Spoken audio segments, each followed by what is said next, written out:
Hi everybody, JSchaus here. We're going to go ahead and get started with our Subcontracting Symposium. If you guys can all take your seats, we'd appreciate it. Thank you.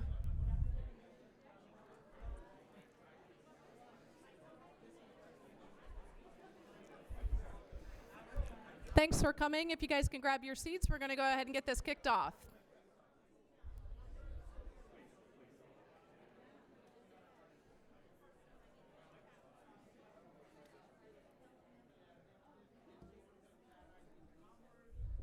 Okay, again, JSchaus here, and thanks for joining us in the Subcontracting Symposium.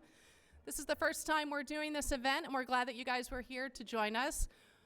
We've got a great group of sponsors. We have a fantastic MC here for you today. His name is Neil McDonald. He's going to guide you through the entire program today. There's plenty of opportunities for networking, so your conversations can continue at the break, which will be after session 2.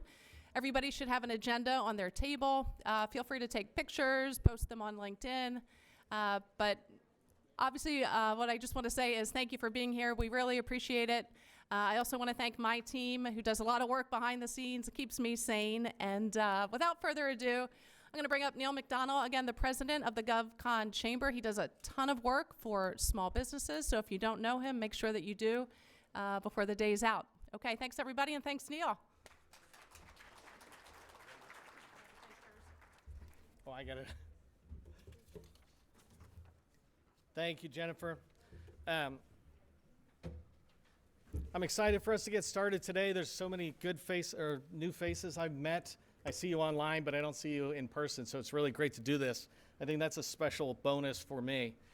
Before we get too far into our program, it's funny, I see people taking pictures. It's like, what are you taking pictures of? You're making me nervous. Before we get too far into our program, I wanted to thank our sponsors, starting with our host, Carahsoft, who is also here as a sponsor with a table. Thank you to their AV team all the way there in the back who's recording the event, and Megan Callahan, who manages the event team here. We also want to thank both the Virginia and Maryland Apex Accelerators, who work with small businesses every day to help them navigate the complexities of federal contracting. Our large prime contractors present today include AECOM, GDIT, Booz Allen, and American Systems. Thank you to Cassidy Law and to Burr and Forman, our law firm sponsors who have and will cover the FAR and compliance issues. Thank you to Agile Acquisition, who provides FAR consulting services and has a table here. Unanet is here as both a speaker and sponsor capacity, having been a longtime advertiser in JSchaus's newsletter. Visit Unanet to learn more about how AI can be leveraged in federal contracting. Thank you to long-term sponsor Premier Consulting and Integration, who provides streamlined accounting, compliance, DCAA, and software support for your Deltek product suite. Thank you to MyGovWatch and GovDash, our two GovCon data aggregators here in both a speaker and sponsor capacity today. The Coalition for Government Procurement, another JSchaus longtime advertiser, is here as an in-kind sponsor. Thank you. Fully Promoted, and SDVOSB has been sponsoring JSchaus's events for years and has become the official event swag partner. Visit Tom so you can get banners and promo items for your next event. Spartan Shield Solutions, the trusted CPA for government contractors, also run by a veteran at the helm, here today as a sponsor. Thank you. A special thanks to our other in-kind sponsors, the CMMC Consortium, which provides CMMC shared services, and to the good folks at Set Aside Alert, the publication for small, woman-owned, veteran-owned, HubZone, 8A opportunities and news. And finally, thank you to JSchaus's team of Ms. Giap Lofgren, Ms. Tet Thader, and Ms. Seppi Farshad. Again, thank you to all of our sponsors out there, and welcome again to JSchaus's Subcontracting Symposium, organized to help you reach additional revenue through subcontracting. Jennifer is a leader in the federal market, bringing industry and government together so you can learn from each other and network with each other. Steve Jobs, founder of Apple, said, "You can't connect the dots of your life looking forward. You can only do that looking back." And I get that. I could draw a line from events Jennifer hosted back when I was running my own government contracting businesses, all the way forward to tens of millions of dollars in revenue. She didn't help me land those sales, but because of her and these events, I was able to meet key stakeholders in government, and perhaps more importantly, meeting key stakeholders in small and large prime contractors.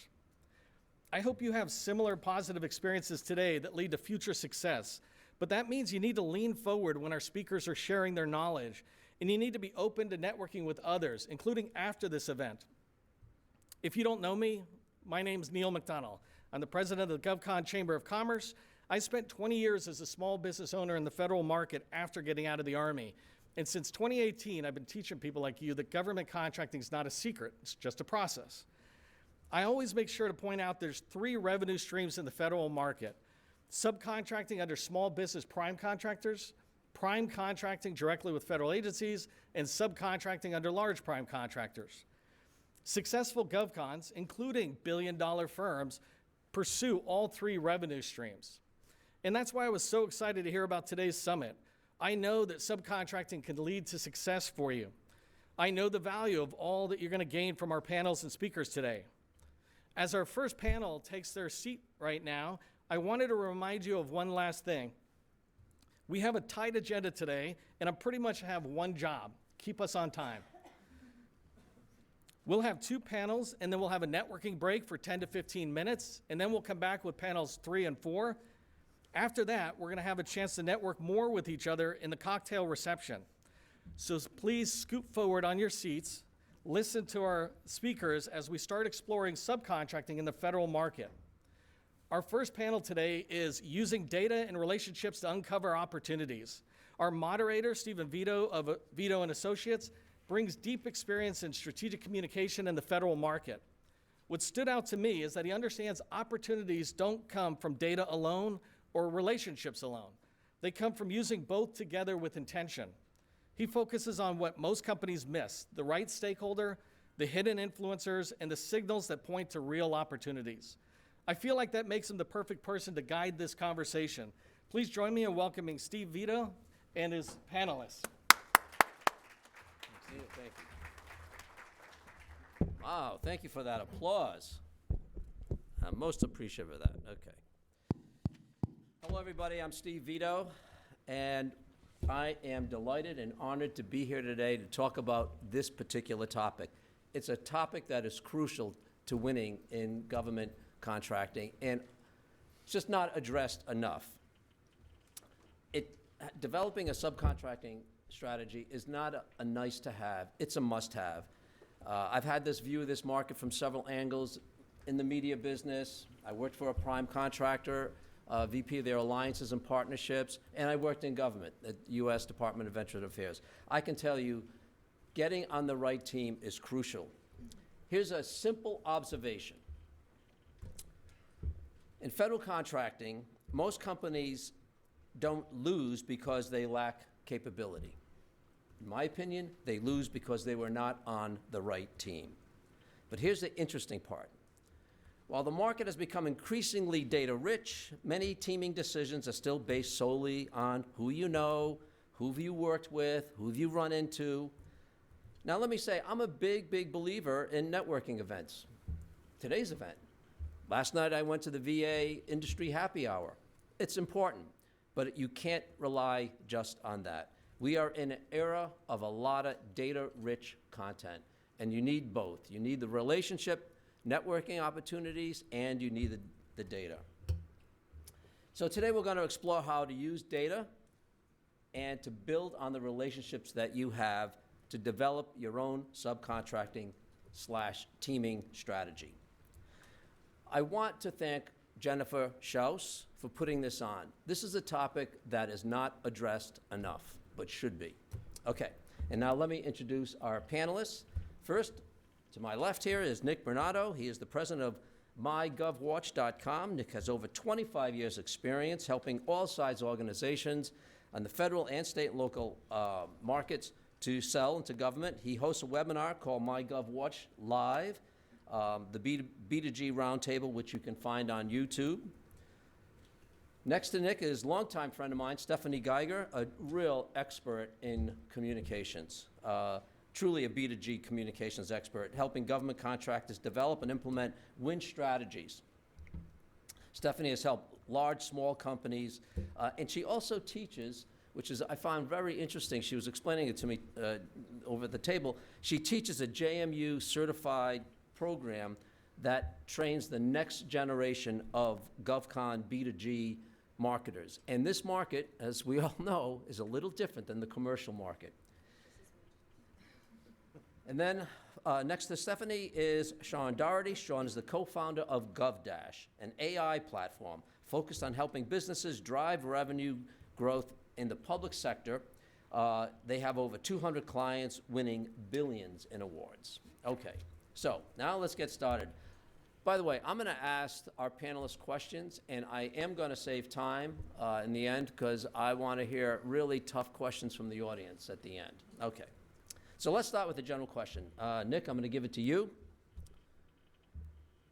What's the one thing contractors need to do, and this is a very general question, what's the one thing contractors need to do in terms of developing that subcontracting strategy?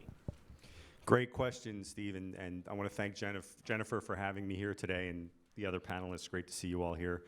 I was thinking about it on the way down, and I actually had to cross 5 states to be here, folks. I drove all the way from New Jersey, just outside of Philadelphia, so really happy to be here. I would say in driving down, it occurred to me that people need to understand that you have to be a reporter. And what do I mean by that? The old thing about what do reporters do when we're trying to write a story.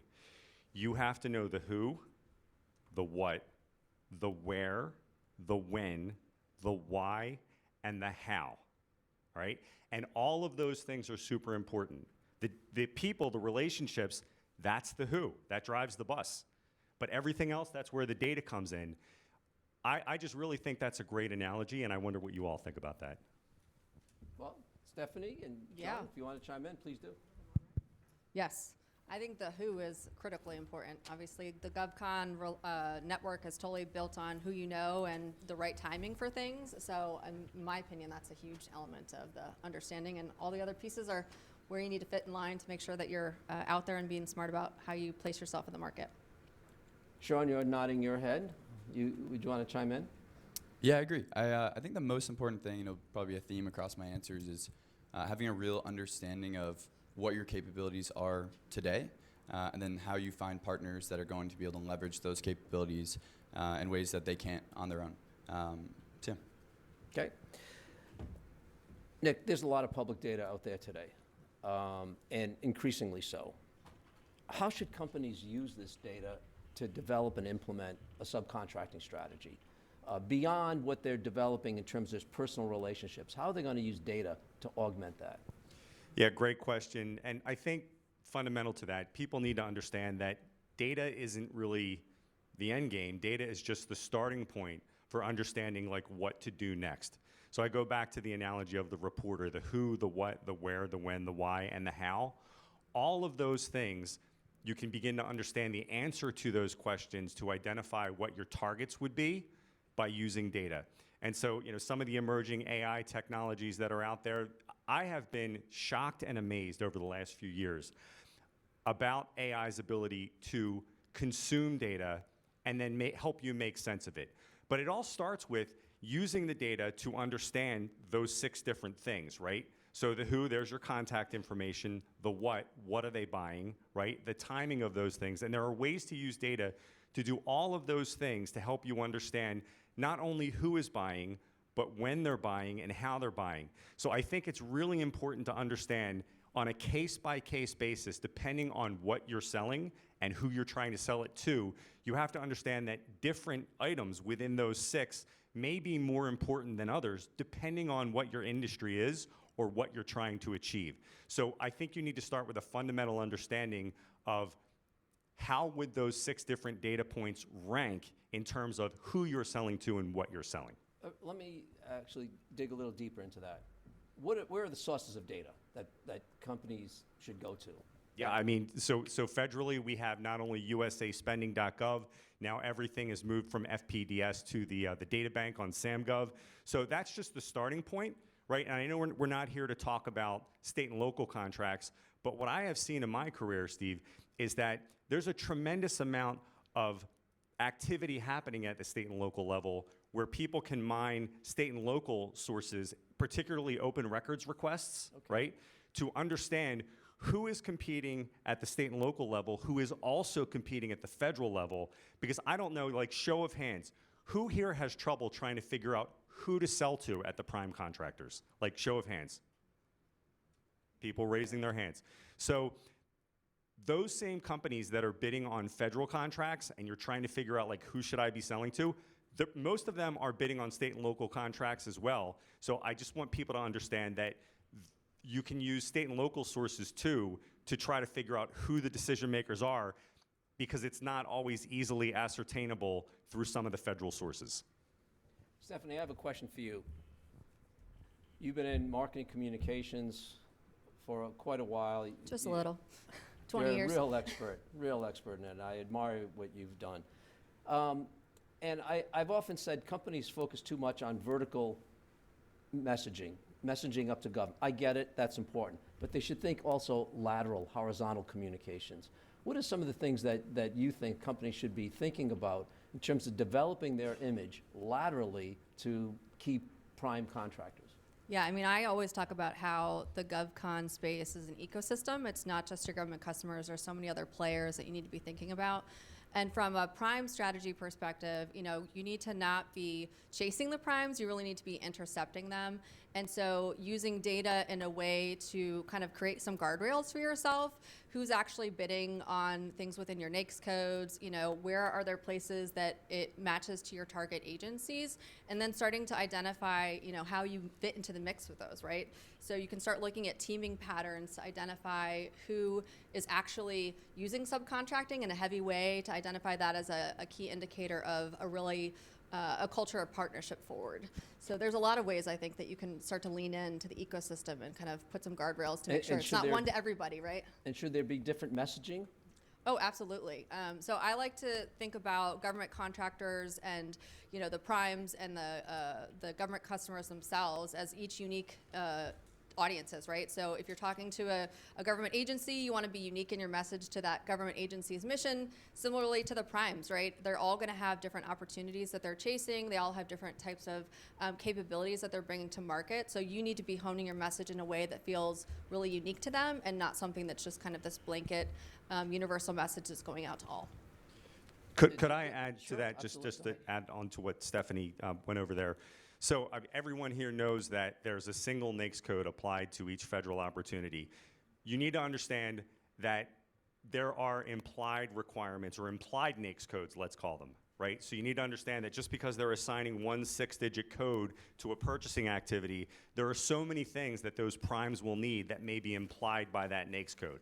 And that's where some of the data comes in, and doing searches in some of those public sources. So just realize that there's a lot implied by that single NAICS code, and understanding the relationship between 6-digit NAICS code A and what other NAICS codes may be downstream from that is super important as well.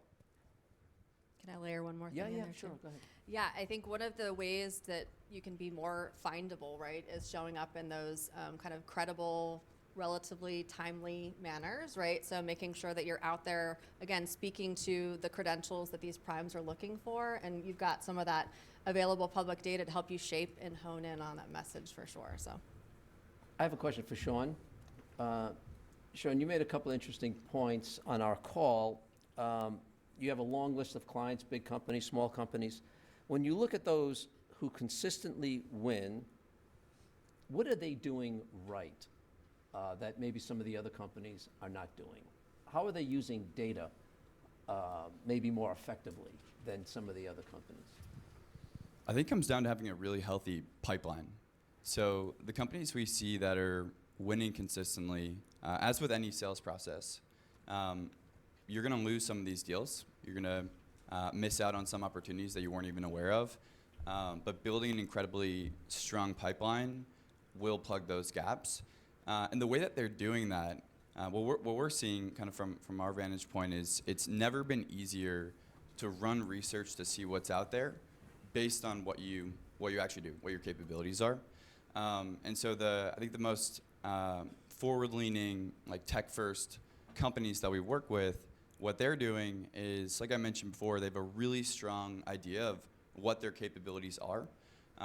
They're setting up systems like GovDash or building things on their own to constantly monitor across the data sources that were mentioned to figure out what is dropping that could actually be relevant in the areas that we perform in.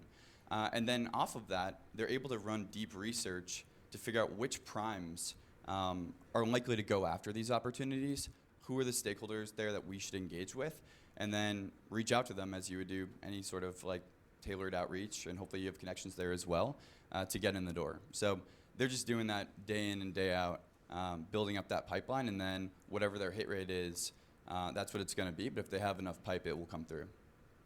Nick, do you want to add anything to that? I wouldn't add anything. That's fantastic. Yeah. There's a saying in this GovCon, probably the most important thing to success is just having patience. How do you keep your clients focused and patient when it takes months, sometimes years for something to develop? For me? Sure. Yeah, I mean, I think we're seeing an evolution in the GovCon space now where it probably won't always be years, and that we're having to move with a lot more agility than we have necessarily in the past. But for me, it's always just kind of that steady drumbeat, making sure you're consistently visible, you've got consistent messages to market. It will come. Sometimes it takes time, but showing up in the right places is step one, And so I think right now, being very mindful of some of those faster contract paths and ensuring that you're up to speed on them, that you're marketing, that you are able to support them in partnership with the prime potentially are great hooks, I think, for where we are in GovCon right now. I think what also goes along with that is this idea that you shouldn't just be thinking about marketing to your primes or primes that you'd like to do business with as just like there's just a specific moment in time when if you just call them at this moment, you'll get a deal. Keep in touch with people. Be relevant to them. If there's some informational thing that you see in the news about their business or about something involving their contract activity, send them an email. Share something on LinkedIn with them that is relevant to them. So don't just be somebody selling watches from inside your jacket. Be a resource that provides value, and so that they look at you as a peer within their industry. Yeah, one thing I'd add is that it does seem like the world is just it's moving way faster now, so hopefully these sales cycles will also be faster. That being said, I think what we see with a lot of successful teams is you have your financial bank, and you also have like a morale bank for the folks on your team internally. And if you're really clear about what the timelines could look like in the most conservative situation, then and you communicate that well to your team, and you also budget accordingly and make sure your runway is stretched out accordingly, those teams are really well suited to be opportunistic when things come up. But then also, if it does end up taking a really long time, if you have a strong plan, like one, your team's going to stick with you. They're going to stay excited because they knew that was the plan. And then from a financial standpoint, which is probably the most important thing, you'll be around to take advantage of that when it does end up coming up. I'd also counter, too, that if you've been going at the same thing for a while and you're not seeing it, maybe that's not the right fit for you either, right? I think that you can also do some reevaluation to determine, is this the right business direction for me based on this capability, or is this market too flooded for this offering and I need to think about how to better differentiate Something myself? else. Stephanie, I have a question. We talked about messaging earlier. How do you measure your communications? When a company spends money trying to reach out to prospects, or maybe, again, laterally to other companies, or maybe vertically to government, how do you measure that achieved anything? Brand awareness measurement is the bane of every marketer's existence, because it is super hard to pinpoint it directly to an opportunity, but it is your arc, right, of visibility, and it's absolutely required. So, if primes are calling you instead of you calling the primes, then your marketing is working, right? You've created that level of visibility, that level of credibility in the market. And so it's got to be a multi-step approach always in marketing. So brand awareness has to be a key component of that, and making sure that you're showing up consistently in the right spaces.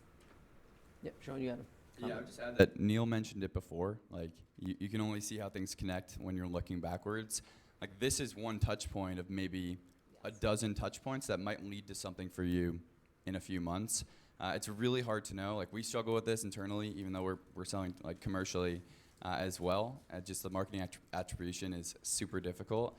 But I think just like knowing what channels have worked for you historically, having consistent touch points there, and then knowing which channels play off one another in that string of touch points is the right way to go about it. I like to call it a rolling thunder, right? You're like building on the momentum and making sure, like you're saying, kind of layering in to ensure that you've got I like that, a lot of rolling mix thunder. that's happening to build on each touch point. Nick, anything to add to that? Yeah, I would just sort of back up a little bit, and I agree 100%. Understand why someone is subcontracting in the first place. There's more than one reason why they're doing it. It's not just one reason. Are they looking at potential subs because they lack a capability? Are they looking at subs because they're trying to check a box in relation to a percentage? I had a conversation with someone yesterday about a sources sought notice that came out, that came along with a draft solicitation. And there was a conversation I had with someone I interact with regularly, and it was about possibly becoming a team member sub in an offer because there are potential primes who may not completely meet the minimum requirements of the solicitation. There's a huge subcontracting opportunity. I would also say that a lot of the federal contractors that you are pitching to, they're bidding on state and local contracts too. Find out what else are they bidding on. Where can you help them in other markets? Because I guarantee you, even if you are part of an unsuccessful offer for a state and local contract, they're going to call you when it comes time to bid on something as a prime, and they need to name people in their offer. So don't just show up for the federal stuff.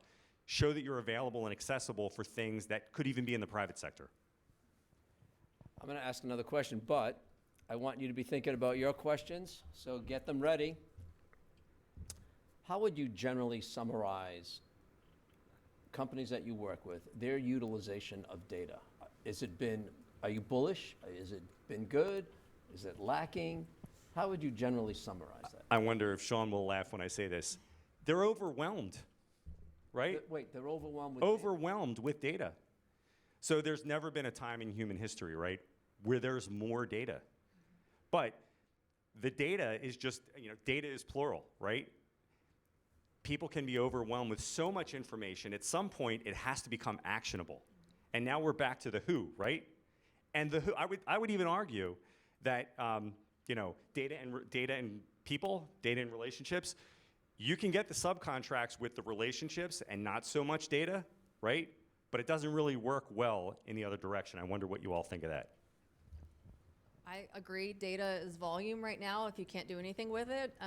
Making sure you can validate data too with everything with AI tools, making sure that it's accurate in what you're looking for. I just think that you can have a lot of tools, you can have a lot of data, and you're not actually actioning it. And so it loses a lot of its value in that sense. So really putting a core focus on making sense of the data and pushing it into your organization in a way that is actionable, that is helpful, market intelligence.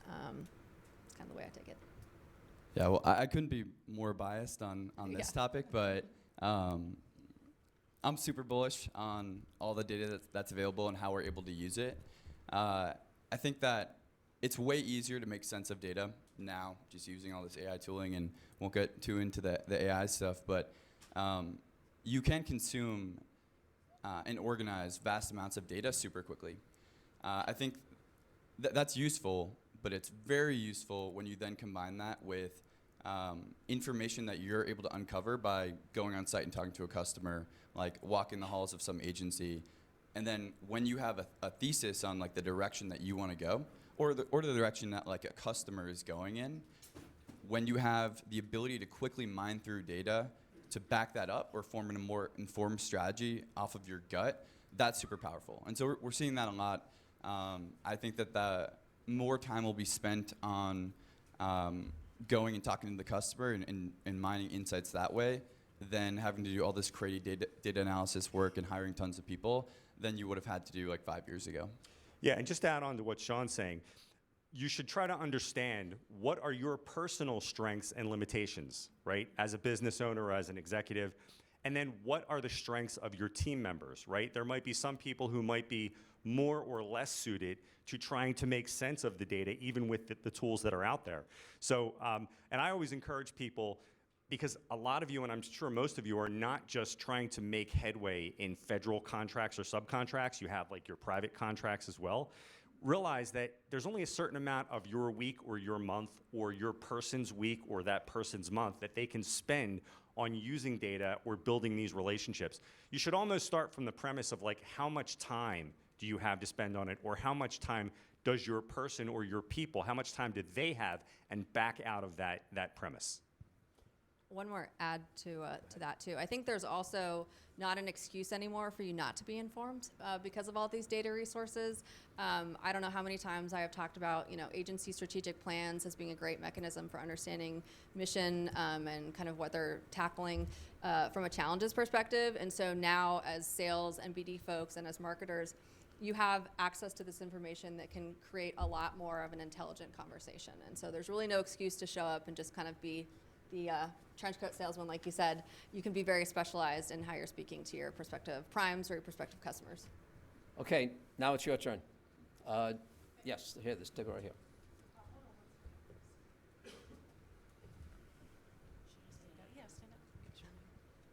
Hi, my name is Mary Gottschall with Strategic Results.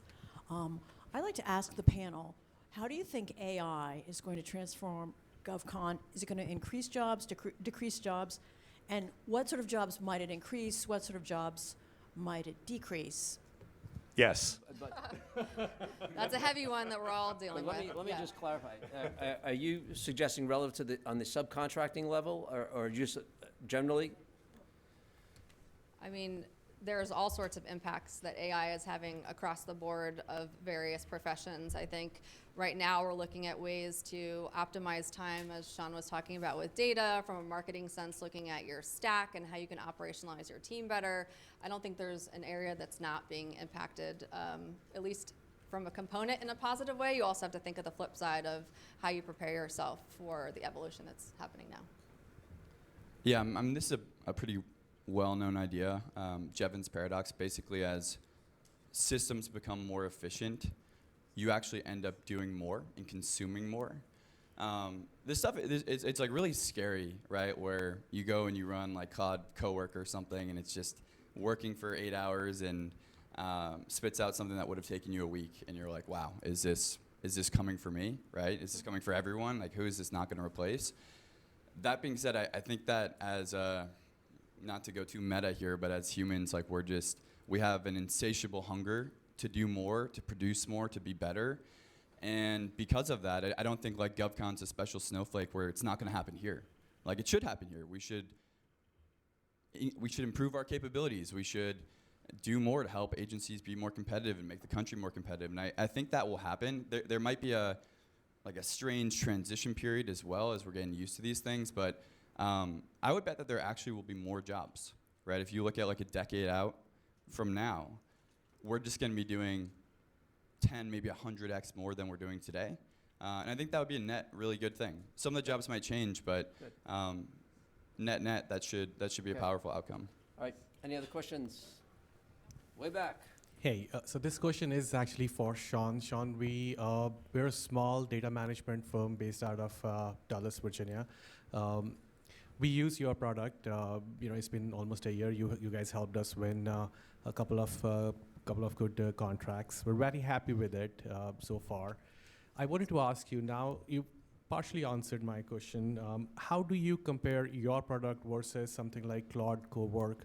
Some of the teams within Incept, my company, they're using Cowork versus some of them are using GovDash. How do I convince the teams that are using Cowork that Claude Work that they should not do it? They should continue to using GovDash. I swear I didn't ask him to say that. There's no payment involved. Thank you though. I really appreciate it. So the way that we think about this is everyone here has probably experienced the coordination tax, which again is not like a novel idea, but basically, as you increase the number of people at your organization, you become less efficient. Actually, it's like harder to get things done. There are more lines of connection, right? And because of that, that's why you see these big companies like become really inefficient and bureaucratic and political. And even though they have more people, like the marginal value of each person is much lower than when you're like a team of 10 or 20 or 30 or something, right? And that sweet spot. So GovDash is designed, like, I won't plug us too hard, but we're designed to connect all these teams into one system in a way that hasn't really been done in the GovCon space before. So everything from finding the opportunities, capture development, it's a CRM, right? It does pricing now, it's a new thing, proposal development, contract data management, reporting, whatever it is. The new idea there that's interesting is that not only are humans part of this coordination tax, we now are all trying to use AI agents, right? Especially small businesses, it's like a really powerful thing for us to gain leverage. And agents in a way are like digital teammates. And if they don't have the right tools available to them that are connected, and they don't have the right context that they can plug into, they're gonna suffer from the same problems that we would as a big team or something. And they're gonna be much less effective than they should be. And so I think tools like ChatGPT and Claude, like all these things are actually fantastic. And at a certain size company, like you should use them for sure. I think at a certain point though, especially if you've like really kind of built out that maturity across a bunch of these functions, at least our bet is that something like GovDash is really useful because it's going to coordinate all these things together for your team, but then also for those agents. And you may have noticed like GovDash is becoming a lot more agentic. So that's what we think about it. All right. More questions? Oh, I'm sure we have some. Yes, sir, right here. Not so much as a question, but just a general comment. With all this AI capabilities coming out every day, new capabilities, new platforms, I think there's a lot of data that is available. Thank you. There's a lot of data that is available. There are a lot of platforms available. I think the key to really taming that whole ocean is to know what exactly you're looking for. Asking the right question to the platform. Many times, I mean, in the old days, when I started, they said garbage in, garbage out. I think that is still today very relevant because the question you are going to ask, the platform is going to respond to in the same way. So I think before we even take the first step in touching any data or AI platform, I think we need to take our time and really get a good sense of what am I looking for. Well, And I think that's the key. Okay, and that's a good observation. I'm going to ask each of you if you can share a specific instance. Company came to you, they were a little bit unsure how to proceed. I don't want any names, obviously, but how you utilized data, messaging, to help that company move forward. They didn't maybe win a contract, but at least they got on the right team. And whether that team was successful or not may be something else. But if you could relate to a specific instance that your company helped a client. Yeah, great question. And MyGovWatch is a subscription service, and our users are not always reporting to us, or not typically reporting to us when they win a contract that they hear about from us. But I can think of, we do the free monthly webinar series, MyGovWatch Live, and users join that all the time. I'm thinking of a marketing company, and just, I remember having a series of conversations with the gentleman who uses our site from that firm, and just helping this person break through the thin veneer of GovCon terminology, because I feel that it is a thin veneer, and we try to make like it's super intellectual, it's super hard to understand, but once you understand certain things about government contracting, you realize that you're making an offer and maybe they'll take your offer and maybe they won't. And so just helping this marketing company realize that they sell a product that the government buys, the government is putting solicitations out all the time, they have the means to bid on those opportunities, and hey, you should probably start bidding on those opportunities. And he's winning all the time now. So that's an example. Great, thank you. Stephanie. So I have somebody's mistake that led to working with me. They had basically done a replace word with a company name, and there were multiple primes in their pitch to an individual, and they totally got busted on it. They lost a lot of credibility with that prime, and so they came saying, help, what do we do? How do we kind of reposition our messaging? So it goes back to kind of my earlier point around look at the uniqueness of the primes. Not every prime is going to be marketable to you, so identify who is, identify their problem sets, what you help fill, and then make sure that you've got those unique messages that are not replacing company names for each of the primes that you're targeting. Well, that must have been a challenge. Yeah, it was. I mean, that's a hard pill to swallow when you're a business and you realize you made kind of a sloppy mistake like that. But it gives you an opportunity to really sit in on the capabilities that you're bringing to the table and how you uniquely message that to your individual primes, not Yeah, collectively. Interesting. Yeah. Interesting. Sean. Yeah, maybe I'll share something that's just more like generally applicable. The number one thing that we see from teams to start that's just quite valuable is first we take every contract that's out there, right? Take the associated contract document, PWS, CPARs, any write-ups you've done for that, maybe on previous proposals, monthly stats reports, anything to enrich that. Do that for everything. Oftentimes teams have that organized in like a SharePoint folder for each contract, which is awesome when that happens. And then also take your capability statement documents that you have. And no matter what you're using, whether it's GovDash or you're trying to use like a ChatGPT or Claude or whatever, once you've done that, it's a really powerful step for, like I said in the very beginning, like understanding what you can actually represent about yourself today. And then if you're able to hook that up to a system that is going out to these data sources and finding new opportunities, we've seen many companies win things that they had no idea were out there, or that they were actually well suited for. So that's like the first step that Is I there would. a specific instance, without mentioning any names, where somebody did that and they found there's other opportunities for them? It happens all the time. Oh, Yeah, like it's really powerful once you know, like once you have that data just organized and brought together and hooked up to these systems. There are more opportunities out there than you think, which is what was surprising for me as well, because you'd think teams that have been doing it for 20 years sometimes Right. would know, and sometimes you just miss things.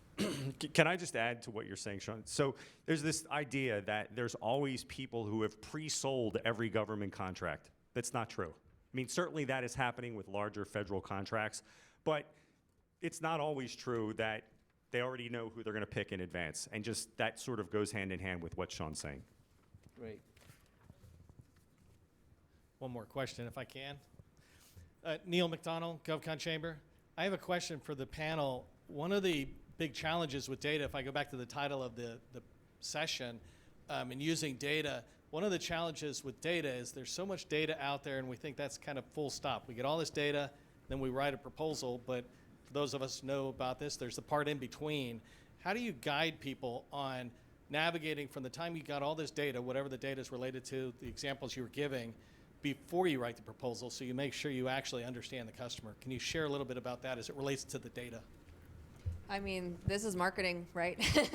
This is where you live and breathe when you've got the data and you're figuring out, again, how does that create your message to market? What are the types of campaigns that you need to have in market as you're preparing for this proposal response? The research that you're doing to better understand your customer so that you've got those challenges that they're facing that you can critically identify and map your problem solving to. So that's basically marketing 101, in my opinion, of making sure that you've got the data and then you're using it in a way to enable your marketing and sales teams to better put yourself out in the market and have people understand who you are and what you do.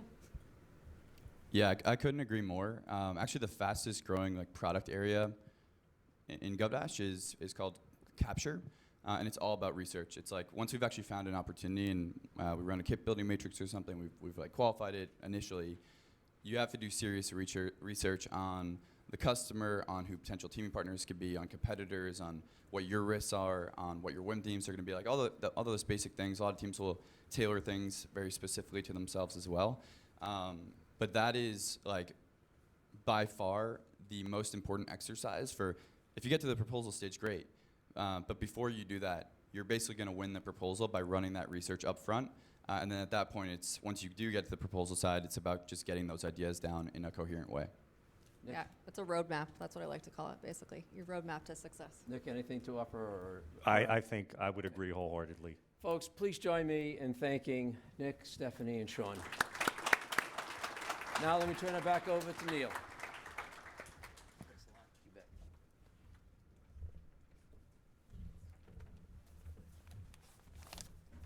Thanks, team. It's a great panel. I appreciate it. Our next panel is Legal and FAR Flowdown Compliance Considerations for Subcontractors. Our moderator, Jonathan Mostowski, president of Agile Acquisitions, brings deep experience from both inside government and industry. What I appreciate about Jonathan is his perspective that success in government contracting does not come from trying to work around the system. It comes from understanding the rules, navigating them well, and taking smart, responsible risks inside them. That gives him exactly the right perspective to moderate the panel. Please join me in welcoming Jonathan Mostowski and his panelists.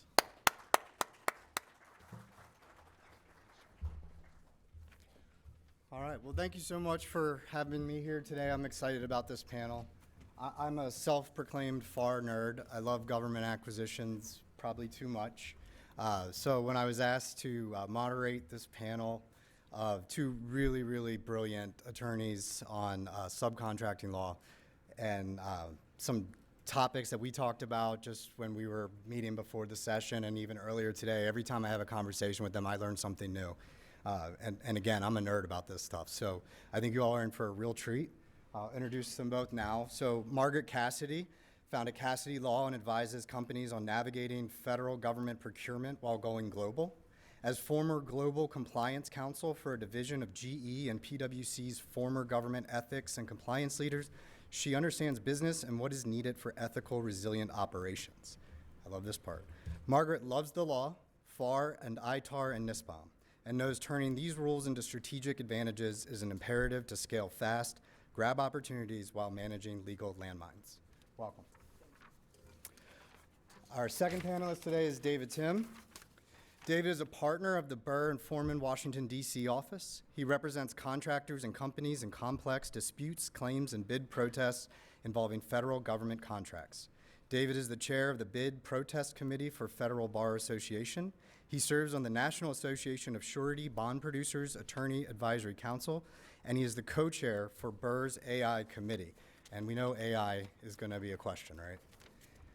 So very excited to have you both here today. Thank you very much. I have some personal questions I want to ask. There's some questions that we noodled on a little bit before, but I think we'll just start at the very beginning, which is anyone who enters into a prime contract, you get the flow downs. And sometimes you look at these flow downs and you think to yourself, why is this in here? This is a fixed price contract. Why are there cost reimbursable clauses in here? But we know that they're notorious for flowing them down, every FAR and DFAR clause, because they believe it limits their own risk. Margaret, we'll start with you. How do you advise a subcontractor to identify and push back on non-mandatory clauses? So first off, thanks for having me here. First, I agree. They get dumped in there. You know, for subcontractors, you get these FAR flow downs, DFAR flow downs, or whatever agency you're working with. You get like every single one of them in your contract. So I think I call that, I think David and I talked about this, I call that a little bit of lazy lawyering from the prime, right? Because it's easy to dump everything in there. It's a little bit more complicated to be selective and make sure that the FAR actually apply to that subcontractor. So from the subcontractor perspective, it's not on. Is it on now? Oh, yeah. Okay, sorry about that. I was saying that when you get the whole kitchen sink of FAR and DFARs or whatever agency you're working with, I call that a little bit of lazy lawyering because it's easy as a lawyer when you're doing a subcontract just to dump everything as a flow down. If you're the subcontractor, you know, as was mentioned, not all of those apply to you. So you have a couple choices. You could either negotiate with the prime to get the ones out that don't apply to you, or you could just be like, this is a firm fixed price, those cost reimbursement clauses do not apply to me. I think those, in the end, are your very basic practical choices, but I would love to see how you think about it. Yeah, no, I think it's a very similar perspective that we have on that together. You know, I played a little bit of football in high school, and there's a blitz called the kitchen sink, where you send every single linebacker and defensive end and even a safety to go after the quarterback on a blitz. And I think when you're flowing down every single clause, in the prime contract to the subcontract, it's a little bit like that sort of a blitz. And so what you need to do if you're the subcontractors, you need to block, you need to have a a full set of tight ends and blockers in place to make sure that you're pushing back on the prime. And when they're saying, oh, you have to comply with this clause that has no reasonable relationship with what you are performing on the contract, you have to say no. And you need to stand up for yourself in those situations, even when it's difficult, because the prime has a perceived power differential that's greater than you. And I think when you do that pushback, if you decide to do it, for the clauses that don't require you to do a certification or don't require you as a sub to do some sort of affirmative action, I don't mind them just sitting there in my client's subcontract. But as David said, when the FAR or the DFAR that's flowed down to you actually requires you to give a certification or to do something with your supply chain, or we talked about CMMC or something like that, you do have to push back because it's going to give you cost, both administrative cost of performing of the contract, and expose you to a liability. And I think you should, I think you should absolutely push back. And a nice way to push back is to go look at the FAR or the DFAR and see when it has to be flowed down to you. And if it doesn't have to be flowed down, write a very nice email saying, well, here's what the FAR or the DFAR actually says, and therefore it doesn't apply to my contract, so please remove it. Dave, just to go another layer lower on that. So, you know, a lot of times by the time you get the subcontract, it's like we got to go fast. We might have partnered on this deal a long time ago. We've been waiting for it for a long time. And when the prime gets their contract, they're expecting you to move quickly. And you want to move quickly because you want to start getting the revenue in. So how do you do the cost risk benefit analysis of the compliances, especially if they're flowing everything down? You know, the cost reimbursable for fixed price, a little bit of a softball, but as you were mentioning, Margaret, there's some compliance requirements that can get costly to implement. How do you think about that analysis? Yeah, and you're worried it's going to get stuck with legal, right? Yeah. Right. Well, the one way to prevent that is that you can have an upfront conversation with either your internal or external counsel and create a checklist, because as we all know, an ounce of prevention is worth a pound of cure. And so if you've got a checklist about what you would expect, particularly if you're a subcontractor that has a very specialized, set of capabilities, we heard a lot about capabilities in the last panel, then you should generally know what will be flowed down to you in your subcontract. And when things that you don't recognize, FAR clauses that you don't recognize are showing up, you can say, hold on a second, maybe we need to take a look at that one.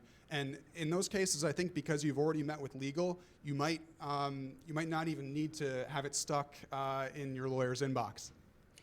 A couple other ideas on that. I think that's exactly right. A couple other ideas. You can work at risk, right? You could work off of a letter or a memorandum of understanding for a little bit of time. So you can work at risk if you want to move really quick. Another thing to do, and I just told one of my clients this, when you're looking to be the sub to a prime, ask that prime for their, especially if they're larger, ask them for their teaming agreement template, ask them for their subcontract template, because then that gives you visibility into what you're going to be expecting to see. The last thing is, some of the really big primes, I'm thinking right now like of a Raytheon or Boeing, primes of that size, they often have like a supplier or a vendor portal, and you can go there and they're going to have their terms and conditions. Like they'll have, firm fixed price, performance in the United States of America, cost reimbursement, performance overseas. And then you can go look there and see which one of those templates that they have or checklists that they have, which is going to appear in your contract by probably a line item saying, go to our portal and you're going to comply with the subcontract flow downs that apply to this contract. So that's another kind of nice way to do it that gives you some visibility.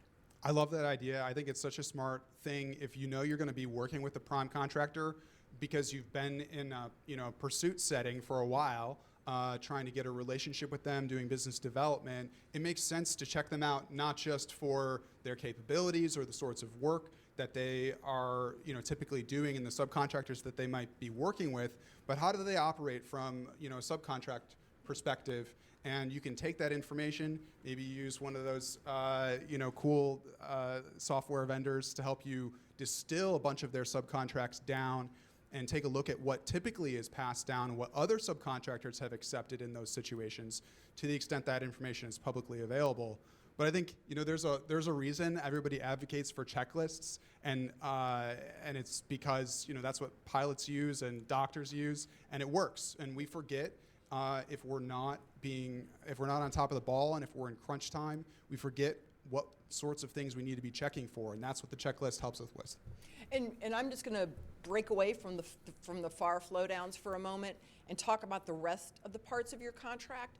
There are other bombs sitting in there for subcontractors, right?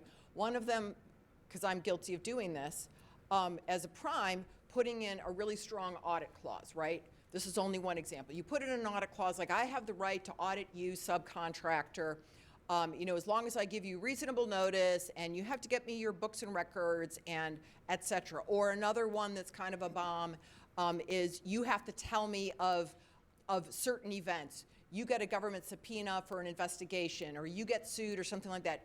You have to tell, you as the subcontractor have to tell the prime that. You should be looking for those sorts of clauses as well, because I joke about me putting those in there, but I try to be fair because I represent subs and primes. And those in parties in a government contract need to know that information about each other as you go through performance. But there are some very, very, very heavy-handed primes that come out demanding of when they can audit you, when you have to tell them something. And I think in David's checklist can help you on that too. So you should look for those sorts of clauses that could cause you a lot of heartache. So you triggered one of my curveball questions here. Oh boy. But I think it's a pretty easy one for you two to answer. So can you talk about the difference between an NDA, a teaming agreement, and a subcontractor agreement, and consider with regard to how enforceable any of those are, with an added bonus of the subcontract agreement versus the independent consultant agreement. And I will just share that I recently had a very large company tell me that they only do one-way NDAs. So they don't sign it. They just give you the NDA, you sign it, and they assure you that it covers both of us. So we'll start with you, Margaret, since you were the one who triggered it. Okay, so sometimes, yes, some of the really big primes, like I'm thinking really big, like a Boeing or a General Electric or a place like that, they really do just give you their contract and be like, here you go. And that's a hard situation for a subcontractor to negotiate in that situation. It just is when you're dealing with somebody that large. I think Walmart would probably be another one of those. But with that said, NDA, teaming agreement, subcontract, the way I think about it, it's sort of like like moving forward logically. An NDA, you want to start talking to each other, so you're going to get a non-disclosure agreement where the simple purpose of that document is that you're going to disclose confidential and proprietary information, and that should define for you how you're going to protect that and how the other side's going to protect the proprietary confidential information you're giving. Then if you make it through that and you decide you want to team together, then you put together your teaming agreement, which is essentially we're promising to each other we're going to pursue this opportunity with the government together. And if the prime, this is going to be the prime, this is going to be the sub, and if the prime wins, this generally is the work we're promising to that subcontractor. I think a nice teaming agreement also includes, and I'd love to hear from David on this, when the teaming agreement actually includes some sort of a template of a subcontract or the initial outlines of what your subcontract is going to look like, because then you know where the two of you are heading. And then the subcontract is eventually when you do win the work, the prime has been awarded the contract, now you know what the contract says, and that subcontract is going to define what the subcontractor is going to do from statement of work, what they're going to be paid for, to how much they're going to be paid to do it, and then of course your other clauses that protect and mitigate risk between the two parties, and then all the FAR and DFAR will be in the subcontract. So it's like a continuum almost. Is the enforceability also a continuum? I would say no. The NDAs could be pretty darn enforceable, and they usually give the party whose stuff is exploited or shared improperly the right to march right into court and get an injunction and stop the other party. That's pretty hardcore enforceable in the NDA. Subcontracts, they're quite enforceable as well. The teaming agreement, and maybe this is where you're coming from, in law school, they teach us that a contract has to have certain things. I promise you something and you promise me something, and we both give each other something in exchange for that promise, right?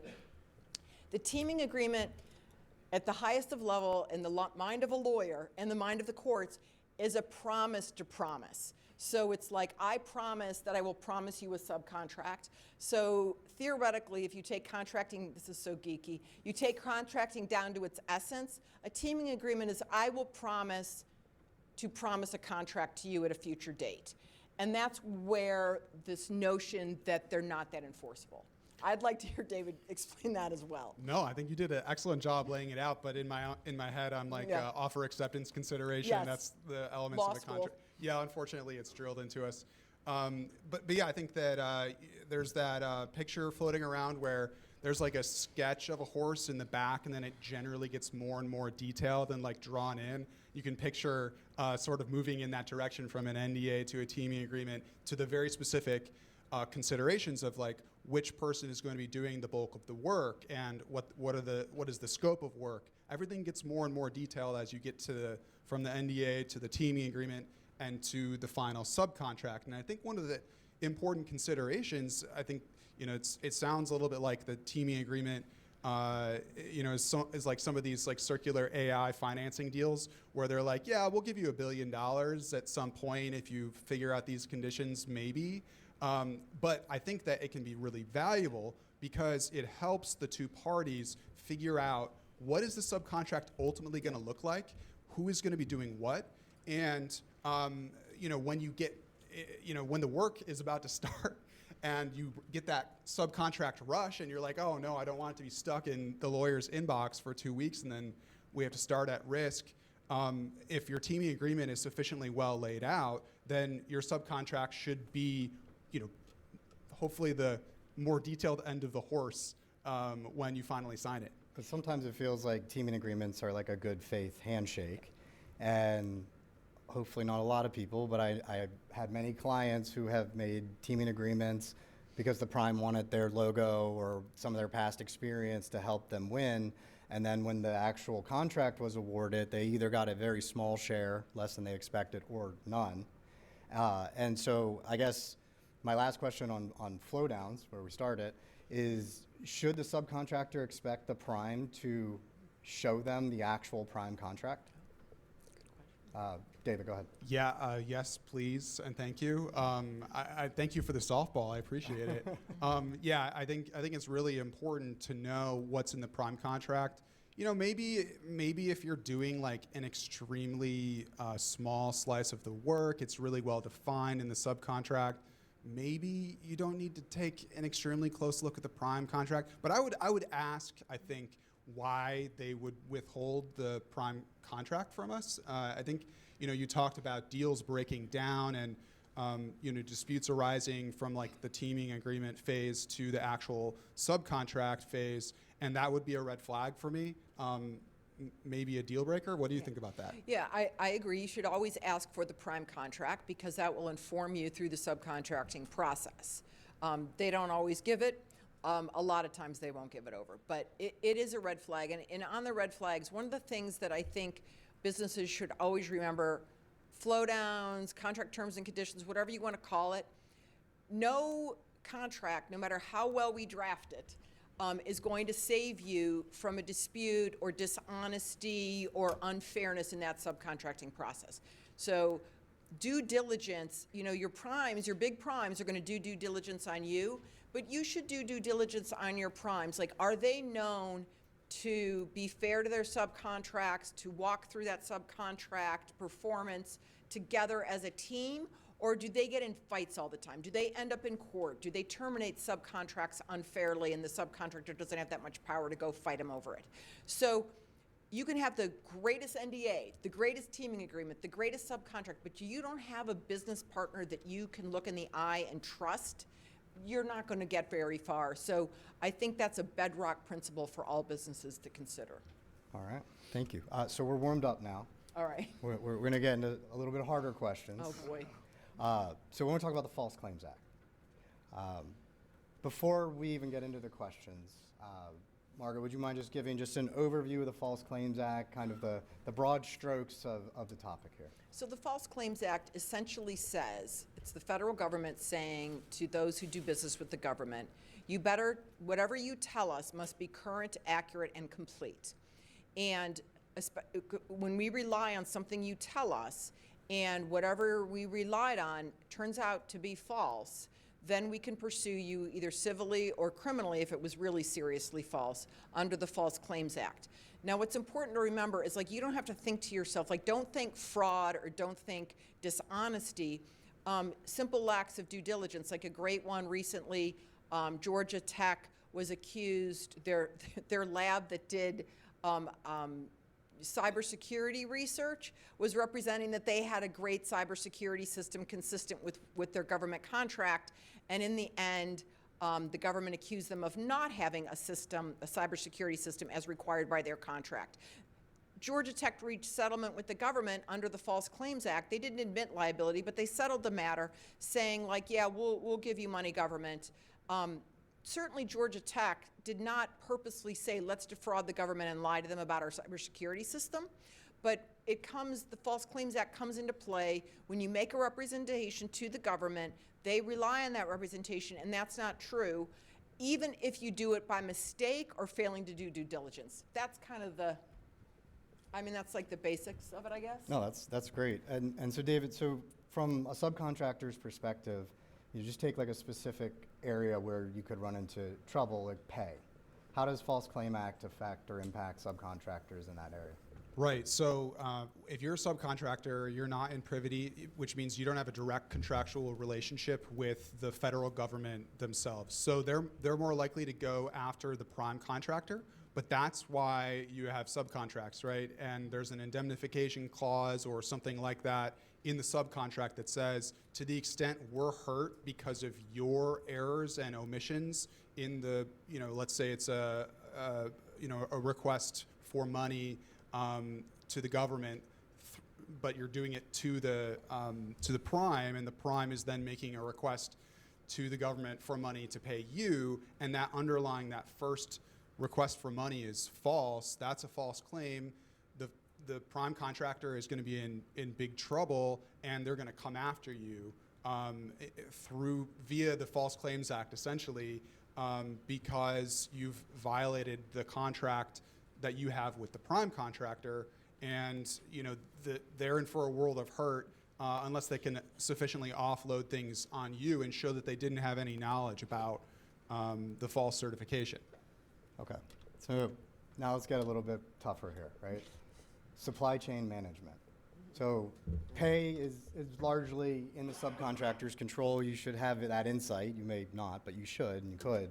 But when you start thinking about supply chain management, how far down does that go? So if the prime contractor brings you on as a sub and you're providing a product of some sort, and I know we could go in two directions. I'll let you choose whether you talk about software or hardware physical products. How responsible is the sub then for what goes into the product they provide? There might be components from various areas. There might be different software products built into their product. I'm going to toss this one up. Who wants to go first? David can go first. Okay. So, I think first off, you should start by looking at your contract. Sorry, that's just a habit. Second off, I'll give you the lawyer's answer of it depends. But I think like the more realistic answer is like whether there's a mechanism by which someone can find out and say that you either violated your contract or your subcontract, and then enforce it against you. But I think like really the question we should be asking ourselves is not how liable are we? It's like, how can we avoid these in the first place?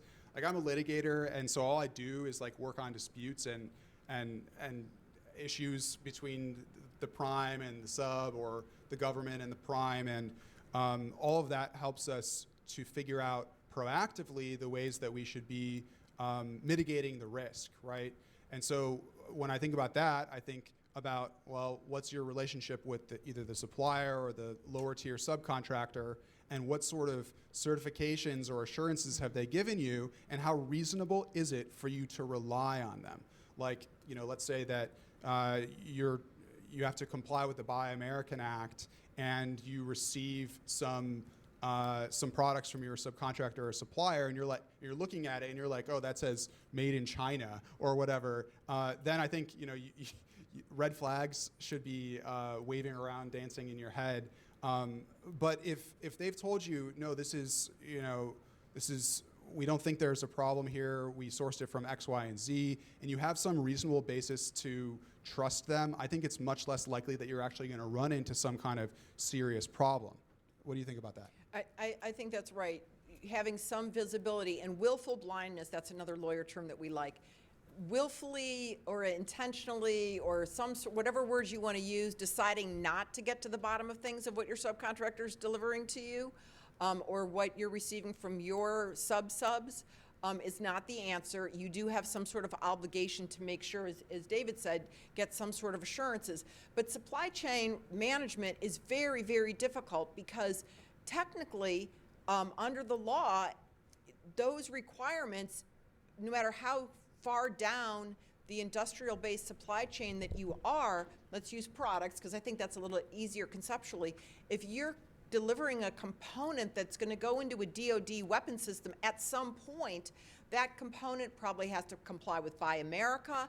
That component has to apply with the Chinese telecom bans. Like, you can't just say, well, my sub 2 layers below got me this telecom device, and I'm not going to ask any questions about it, and I'm going to deliver it to my prime, who's going to deliver it in a weapon system. You're still there on the hook for not managing the supply chain. So my answer is it's hard to manage your supply chain, but you have to do due diligence on where your pieces, parts, and components are coming from.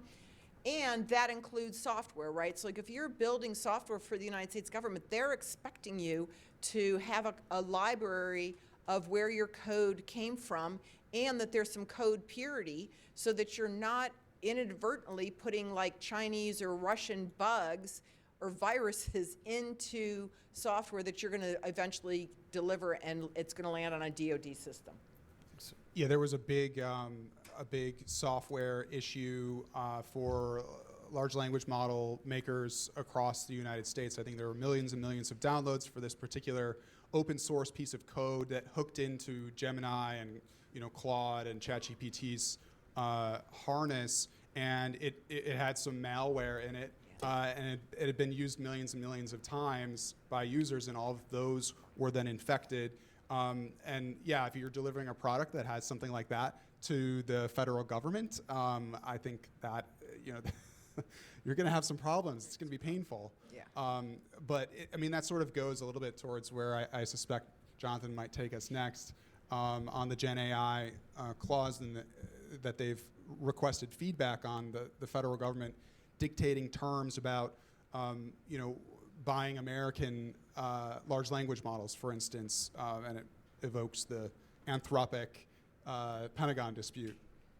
Yeah, I absolutely do want to get to AI. There is an AI panel coming up, but we are talking specifically about how AI is impacting subcontractors.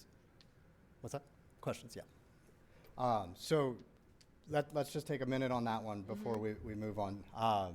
And for the audience, start thinking of questions. You have 2 attorneys up here. How often do you get that at no additional cost? So how do you think about that as far as there's some policies coming out, there's a lot of executive orders flying out around AI, and if you're a sub and you're building a product, it probably has some amount of AI in it or LLM association with it. How do subcontractors stay abreast of that? What is their risk or exposure if they're using a component of AI or LLM or machine learning in their delivery? We'll start with you, David, since I know this is a topic. Yeah, it's a really unfortunate answer is that there isn't a lot of case law on this yet. In fact, the regulations are not even fully drafted. Some of the executive orders are fresh, and the way that our system works is we basically punitively hit people with litigation, and then everybody else is like, ooh, I don't want that to happen to me. And so, but I think like if you're generally staying abreast of new clauses as they come out, particularly obviously when they're in your contracts, and you're saying, oh, I haven't seen this one before. We can go back to the checklist thing and say, this new clause just appeared in my brand new contract, and I don't really know what it means. I think it's incumbent on you to figure out, how is the rest of the industry treating this? Because one of the things that can help us at least keep our heads, below those who are going to get hit with litigation is to be as commercially reasonable as possible. And I think that's probably like the best heuristic I can give you for navigating what is an incredibly uncertain landscape. I think that's 100% right, and a very simplistic way to look at it. For a while, the government has had the software attestation, that if you're selling software to the government, you have to complete the attestation and turn it in with your software, that you've done sort of some type of software purity, the supply chain, if you will, of your software. I would apply that somewhat to if you're working in the AI space as well. Because David's right, it's murky. We're getting lots of executive orders. They're not always well written. The regulations aren't clear yet. Contracting officers are taking different positions. Primes are taking different positions. So I think following sort of a model that we have out there on how software and software platforms are delivered to the government and what the government expects of those providing those solutions from the attestation perspective, I think gives you a little bit of a glimpse of what to do. And you have CIO offices writing policies And on you have- this, and and you there's no have- coordination Right. on those. So, Just one quick thing. The NDAA, interestingly, Congress ordered DOD to make their cybersecurity regulations, policies, mandates, procedures, whatever you want to call them, harmonized. So we'll see how that goes. we'll see how that goes. Okay, I want to turn it over to you. Who has a question about subcontract law contracts? Yes, sir. Yeah, Nick Bernardo, MyGovWatch. You mentioned about teaming, arranged for teaming agreements being not as enforceable. I didn't realize I needed that. Being not as enforceable as other kinds of contracts, and I'm just really curious about that. Were you just saying that as a hypothetical, or are there examples of that? And why would someone try to get out of a teaming agreement? Like, what are some examples of that, and how does that happen? And is there like one lane of that, or are there different flavors of it? Well, so the very Supreme Court of where we're sitting right now, the Commonwealth of Virginia has held that teaming agreements are an unenforceable agreement. So we have that. But there are a million reasons somebody wants to get out of a teaming agreement. I think Jonathan explained to us they just want to use your name and your capabilities, and then they want to go off and running and not give you the subcontract is one example. They decide you're too expensive. When you come to a negotiating price for the subcontract, they decide that they don't like your pricing, or they claim they don't like their capabilities, or there's a million reasons to try to get out of a teaming agreement. The biggest hint on making your teaming agreement more enforceable is making it more particular. The more particular and more detailed it can be, the more it looks like it's going to be enforceable. Yeah, I agree, and I think it goes back to the concept we were discussing earlier, where the more defined the terms are in the teaming agreement, the easier it's going to be to negotiate the thing that actually matters the most, which is the subcontract. Yeah, and I like what you said before of asking to see the contract clauses right at the teaming stage. It just saves a lot of headache, because that's another reason sometimes the subcontract will break down is when you get to the actual clauses and implementation. And one thing you can do, I know lots of subcontractors are nervous to push back on really large primes, is you can, instead of redlining the heck out of a subcontract agreement and saying, in a furious email, these terms are ridiculous, blah, blah, blah, we like our own, you can just ask them, hey, why do you think this applies?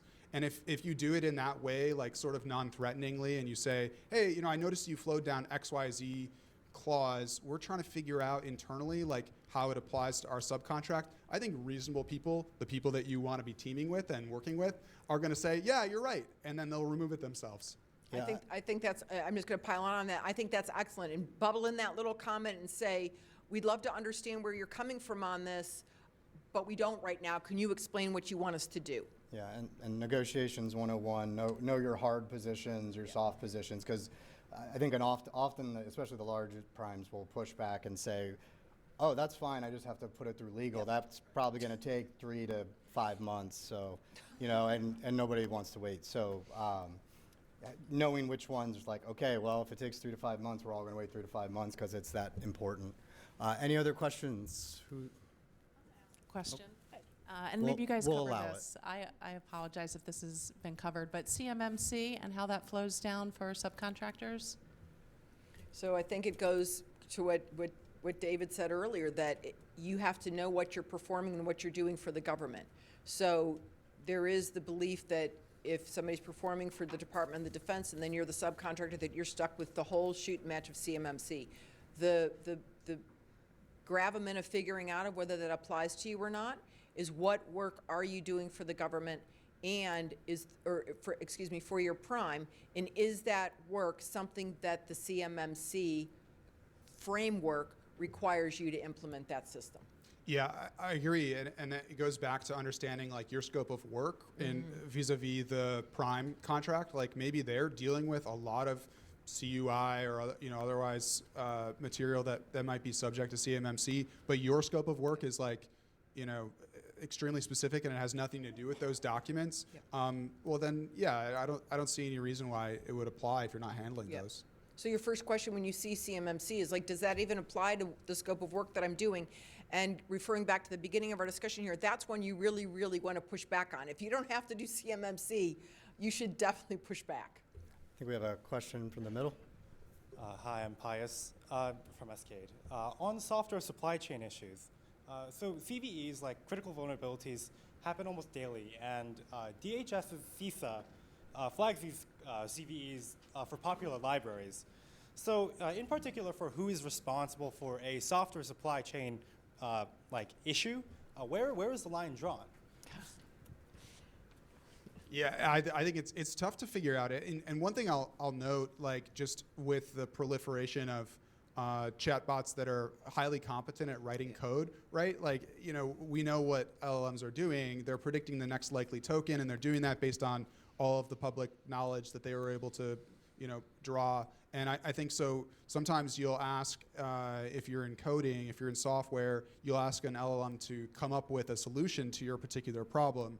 And you don't necessarily know the provenance of the code that it has generated for you. But yeah, that's really difficult. I mean, I think, again, you're going to sort of need to know whether you're responsible for what you're delivering. And I think the answer is almost always yes. You're going to be responsible if you're delivering the code, unless for some reason another party is the responsible one. And I mean, this goes back to a quote I really like, I think from like an IBM training manual from like 1979. And it said a computer can never be held responsible. Only people can be held responsible for breaching a contract or whatever. So you can't say, well, the chatbot ate my source code.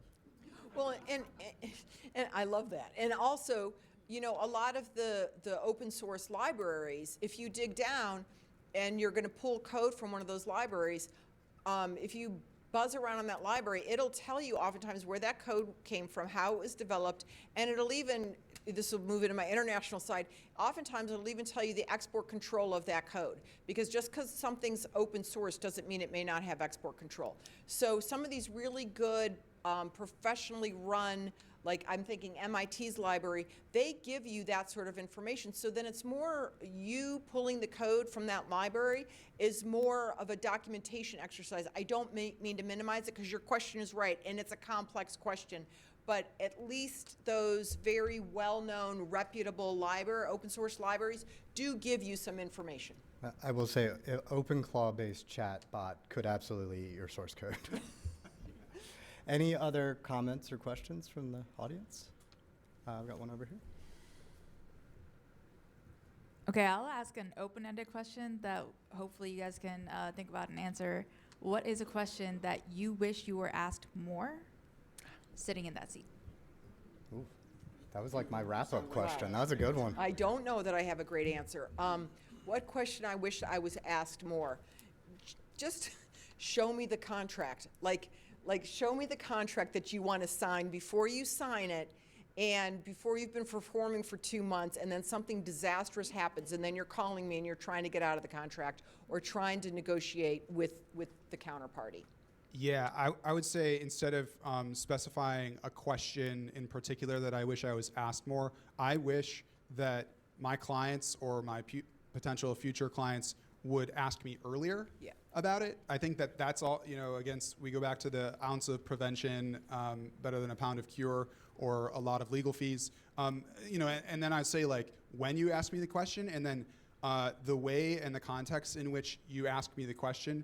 Like, you come to me and you say, hey, I want to figure out this issue, and here is the solicitation, or here is the contract and the relevant subcontract, and exactly, your initial take on it. And it's never been easier to do this, I think, because, I have some skepticism about some of the larger hyped claims about large language models, but I do think that they're actually very good at summarizing and distilling information.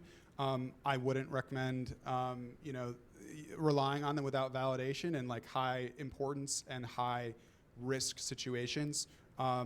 But for when things are, simple delivery from you to the lawyer, I think that they can do a really good job, like bringing in the relevant context that you've, obviously you're using not an open source model where the LLM maker can train on your data, but putting that concern aside. Definitely asking us questions earlier, it's so hard for businesses to hear this from us lawyers, but the earlier you can ask us a question and the more context you can give it when you ask, the better lawyering you're going to get and the less expensive it's going to be. By the time you're in the problem, it is a problem. And that takes more time and then more lawyer money. And oftentimes sometimes it's not resolvable.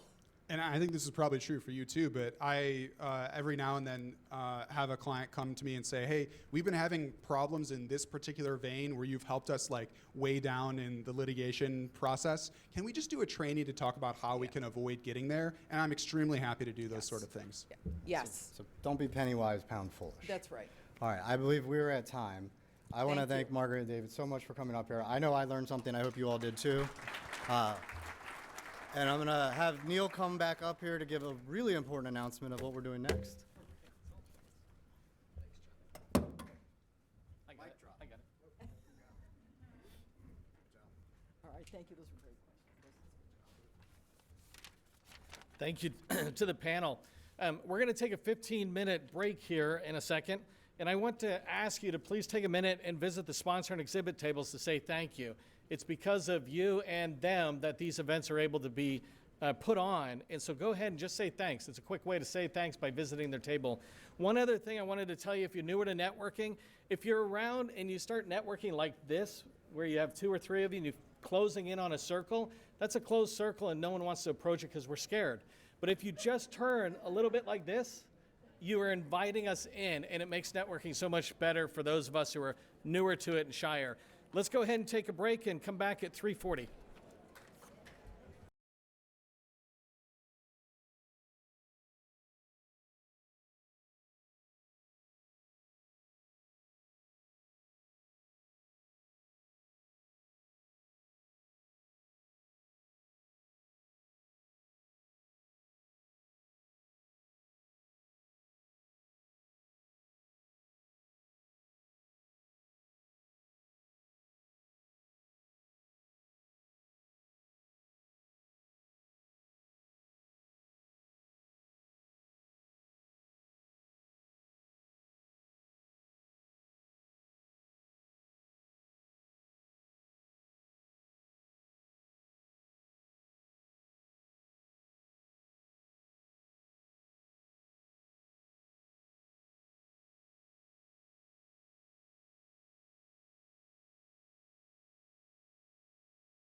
Hey, just giving you a heads up, we're going to get started here in just a second. Start making your way back. We got a whole nother hour of networking we can do.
So Josh and I don't want this to just be a one-on-one conversation.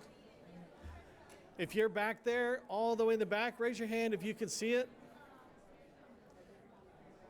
If you get back to your seats now, you'll be in for a raffle of winning a contract potential, a potential contract.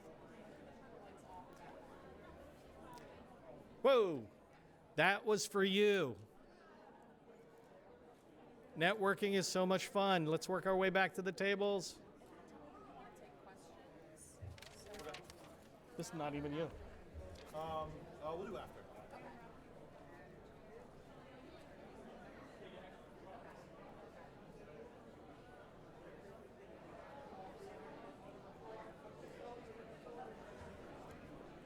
Getting ready to start session 3. Please take your seats. Thank you.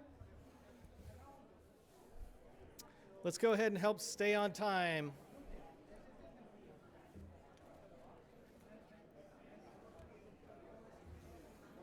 We're going to get started in the 30 seconds. If you're looking at the clock, you can see it. 28, 25, 19, 10, 9, 8, 3, 3. Hey, if you're all the way back there, I know you're having a good time. We're going to get started here. I promise you. A little louder? That's ironic that I don't actually go loud. Turn up the mic. All the way in the back? Hey, by the way, thank you to those of you sitting. I don't want to just give them the recognition. When I got married, I have, if you don't know this, 9 siblings. I have 20 nephews and nieces. And when I got married, one sister-in-law wasn't going to come with my nephew because he had like this race.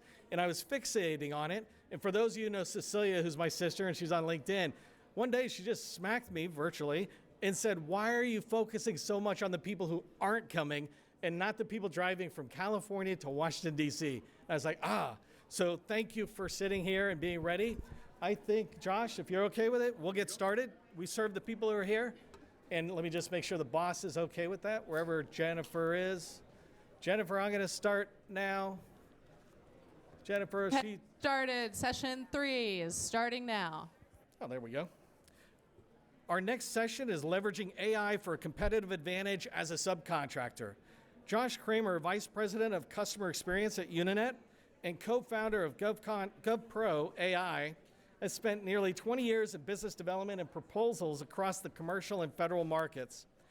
What stands out to me is that Josh has been focused on how teams actually pursue work, how to make the proposal process smarter, faster, and more targeted using AI without adding more noise. That's exactly what subcontractors need right now to stay competitive. Please join me in welcoming Josh Cramer. All right, thank you, Neil. Thank you, Jennifer. Hopefully everyone can see me in the back, or hear me in the back, excuse me. I'm pretty sure when I signed up for this, there was a panel. It was like, Josh, just come moderate a panel.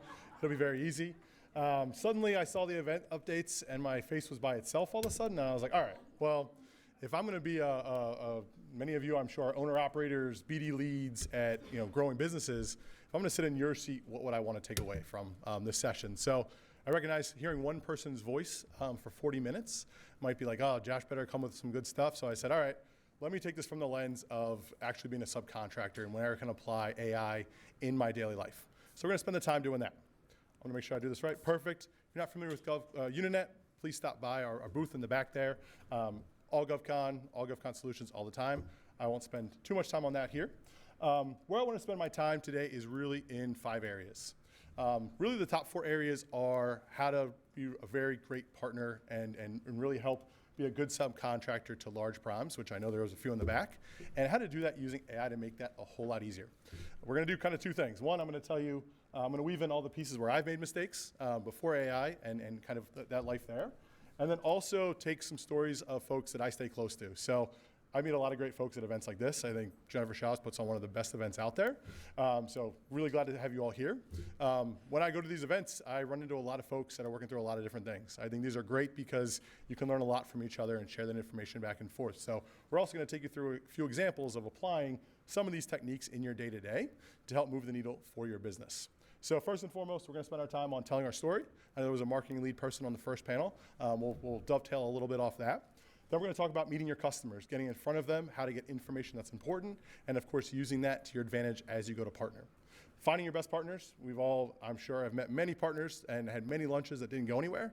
Let's focus on our time to say, okay, which ones are the most pertinent for me? Which ones are actually going to move the needle for my business? And of course, how to be a great partner, and then what you can do in your day-to-day. So we're going to keep this tool agnostic. So whether you're using Gemini, Claude, ChatGPT, purpose-built solution like Unanet, this is going to apply to you no matter where you're at in that workflow there. 40 minutes here, I'm going to spend the last 15 on questions. So I promise you we're going to open up for that. All right, let's get started. First and foremost, we all know when it comes to being a great company in general, you've got to be able to tell your story. I think when I was coming up in the space, and I think someone asked me how long JSchaus has been doing these events. I think I've been following her stuff since I started at least 15 years ago. So really important to be able to tell your story. Back 15 years ago, people would come up and they'd say, I'm company XYZ, and I'm a service-disabled veteran-owned business. And they'd shake your hand, and you'd be like, well, what does that mean? What does that mean for me?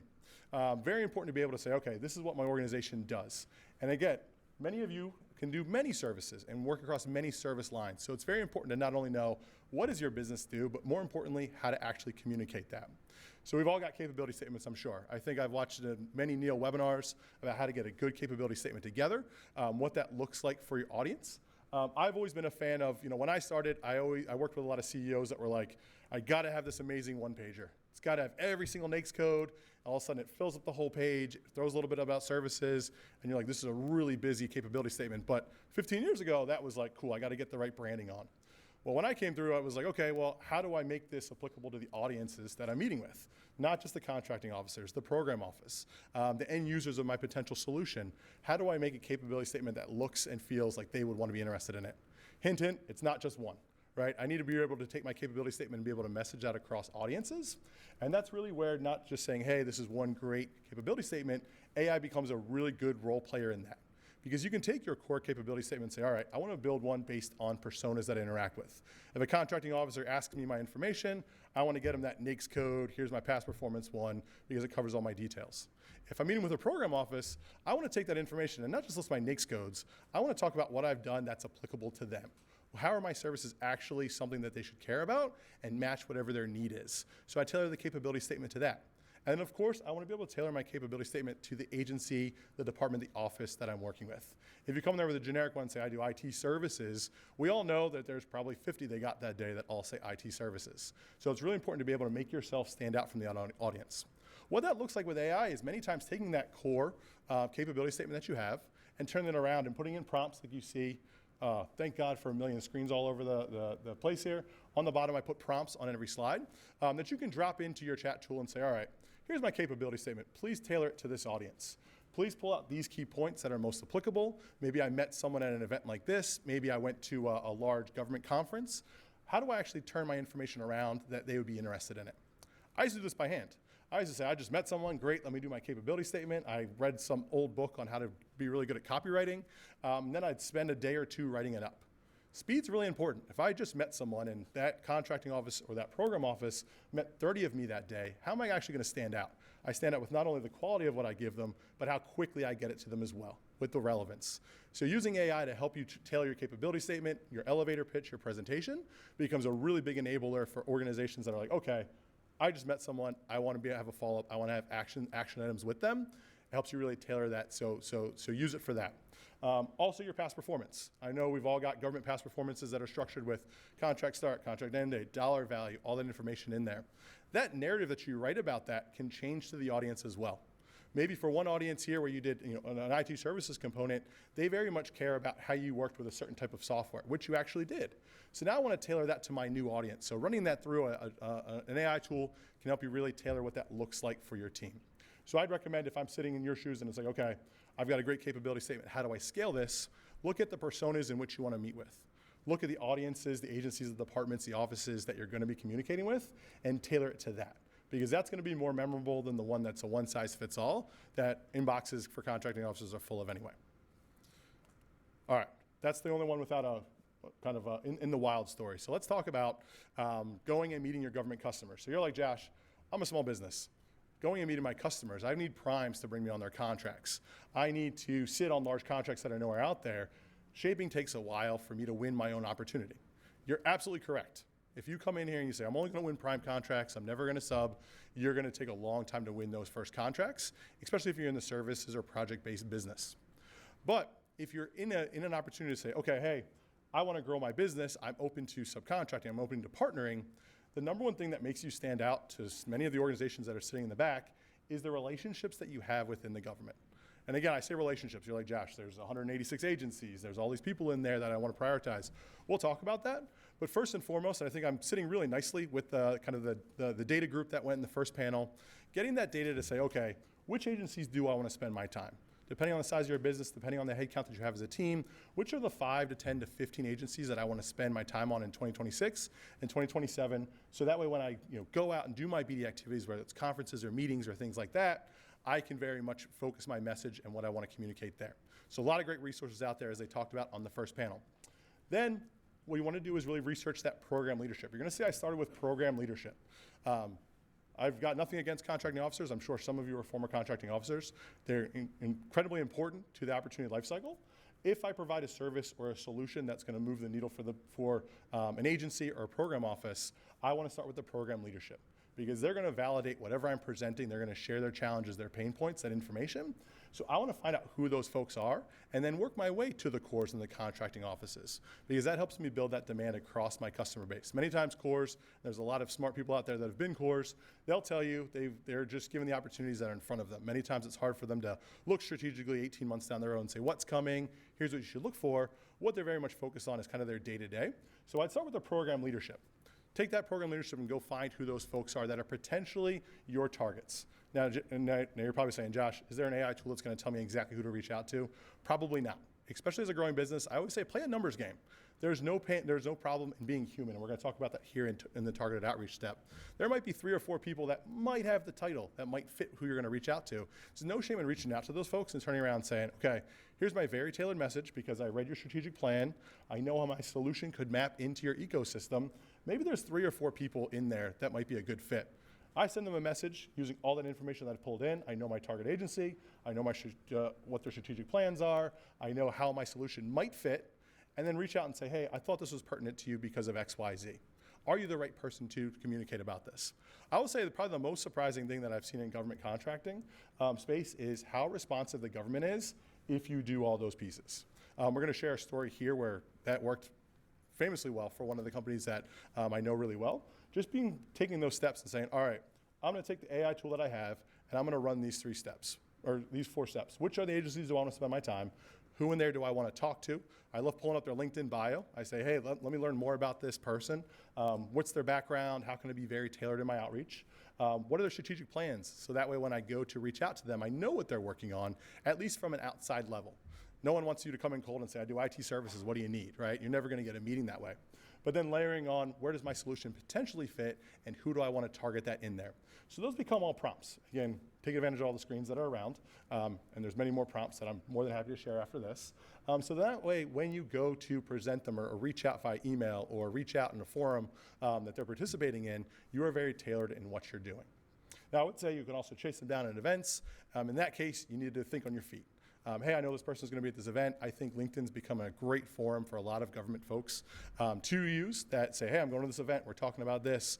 We've got this webinar. Take advantage of those because many times you might not be able to reach them through direct communication.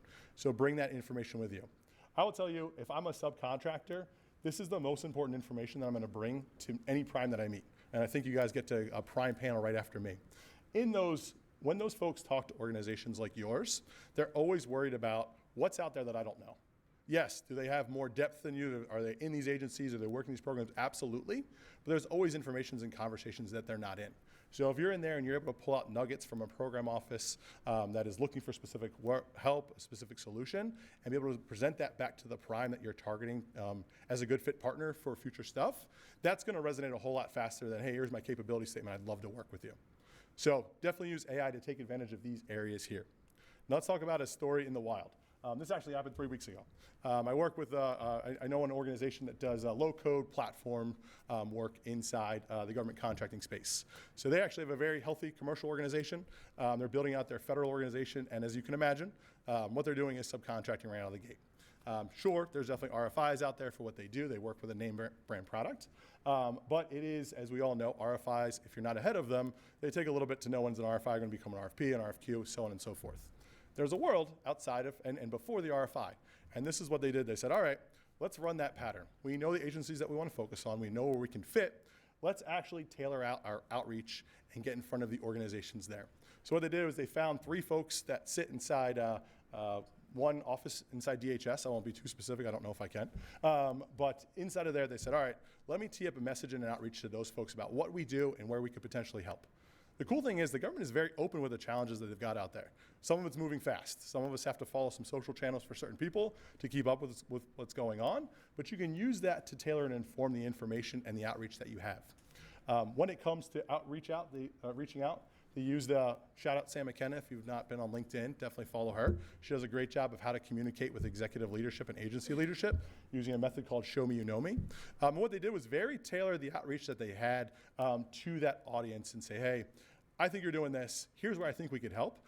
Here's what that would look like. Would you be interested in a discussion? Now, I'm using this one because they got it on the first email. They got a meeting with 8 people 3 days later because they hit the nail on the head. Am I here to tell you it's only going to take you 1 email? Absolutely not. But what I'm going to tell you is the more tailored, the more specific about what you could potentially solve, and the willingness to say, hey, here's where I think I can help you solve. What else, can we have a conversation about this? Because they were tailored, that audience was like, okay, you already know what we're doing or have a good idea. If I share more with you, I bet I'm going to get more in return. So let's have that conversation. So they were able to meet a whole 8-person team. And initially it was 2, a director and an assistant director, and then they added their whole team in, and they had never met this organization before. So just by saying, hey, here's my research, here's where I want to spend my time, let me be very tailored in my outreach, they were able to secure that meeting. And you could absolutely bet and believe that they went to every single prime that they already partnered with and said, I met with this organization. They want to do this type of data analytics. You should talk to me too. And all of a sudden that puts the primes in a spot to say, okay, not only is this a really good partner on paper, they're out there hustling and they're finding opportunities that maybe I wasn't aware of. I want to partner with them and bring them into the things that we're bringing in too. So again, building that direct relationship becomes really important to the primes you work with. All right, let's talk about finding the best partners and building your dream team. So when it comes to finding the best partners, again, the first panel did a great job talking about all the data that's out there. Which partners do I want to spend my time with? Which ones should I go and introduce myself? And who in those organizations should I meet? Mapping back to kind of the first step of, hey, who's my core accounts that I want to go after? That's first and foremost. It really helps figure out where you want to spend your time. Then you want to be able to layer on and figure out, okay, who's actually winning work in there? USA Spending is a great source. There's purpose-built solutions throughout the marketplace that can help you figure out who that is and say, okay, which ones actually have the vehicles that the agency I want to target uses, and which one's actually doing work in there? Why that is because if you're coming in cold to a government agency or meeting anybody, you're always going to be risky because they've never met you before, right? So it's how do I find partners that are ones that the government's going to be able to trust if I go together with them on an RFI response, on an RFP response. So again, what I'm taking is, here's my list. Here's the ones inside that have vehicles that this agency uses or this program office uses. And then from there, which ones are going to help me figure out, from there, the opportunities that are in my pipeline, which primes that are out there or partners that are out there should I reach out to begin an introduction and a partner relationship with to see if they want to work together. I'll tell you this straight up, I always play a numbers game, meaning I absolutely want to work with all the ones in the back anytime I'm a government contractor. Some might be relevant, some might not be. So I want to go out there and say, rather than kind of hang my hat on one out of the gate, it's how do I get in front of those specific people inside that org? And that's really where that finding the right contacts becomes really important. Again, back to tools like LinkedIn and things like that, where you can turn around and say, okay, who's the actual capture manager inside of here? Who focuses on this specific agency that's mine? The cool thing is, most of these primes, they're designated by territory and capability and things like that, and they will call it out in their titles and their descriptions, so you can use that information to help you figure out who you want to reach out to. And then back to that first step that we did in the last session was craft that outreach. Be very tailored about why we should be talking. If I come in and say, again, I'm a small business, I do IT services, Booz Allen, work with me, they'll be like, yeah, you and everybody else, why should I work with you? I come into them and say, hey, I just met with this specific component inside DHS. They talked about struggling with analytics across their enterprise. They use outdated tools. We do this, but I would love a partner that they know really well to present a solution with. Would you be interested? That conversation will get you a response 9 times out of 10, and probably the 10th one is on vacation. You bring me something that I don't know, a conversation that you've had, I'll absolutely take advantage of that. And that is absolutely back to using your AI tool, using that prompting to figure out what are those 3 things up top, and then from there, who should I be reaching out to, and how should I craft that outreach to get in front of those people?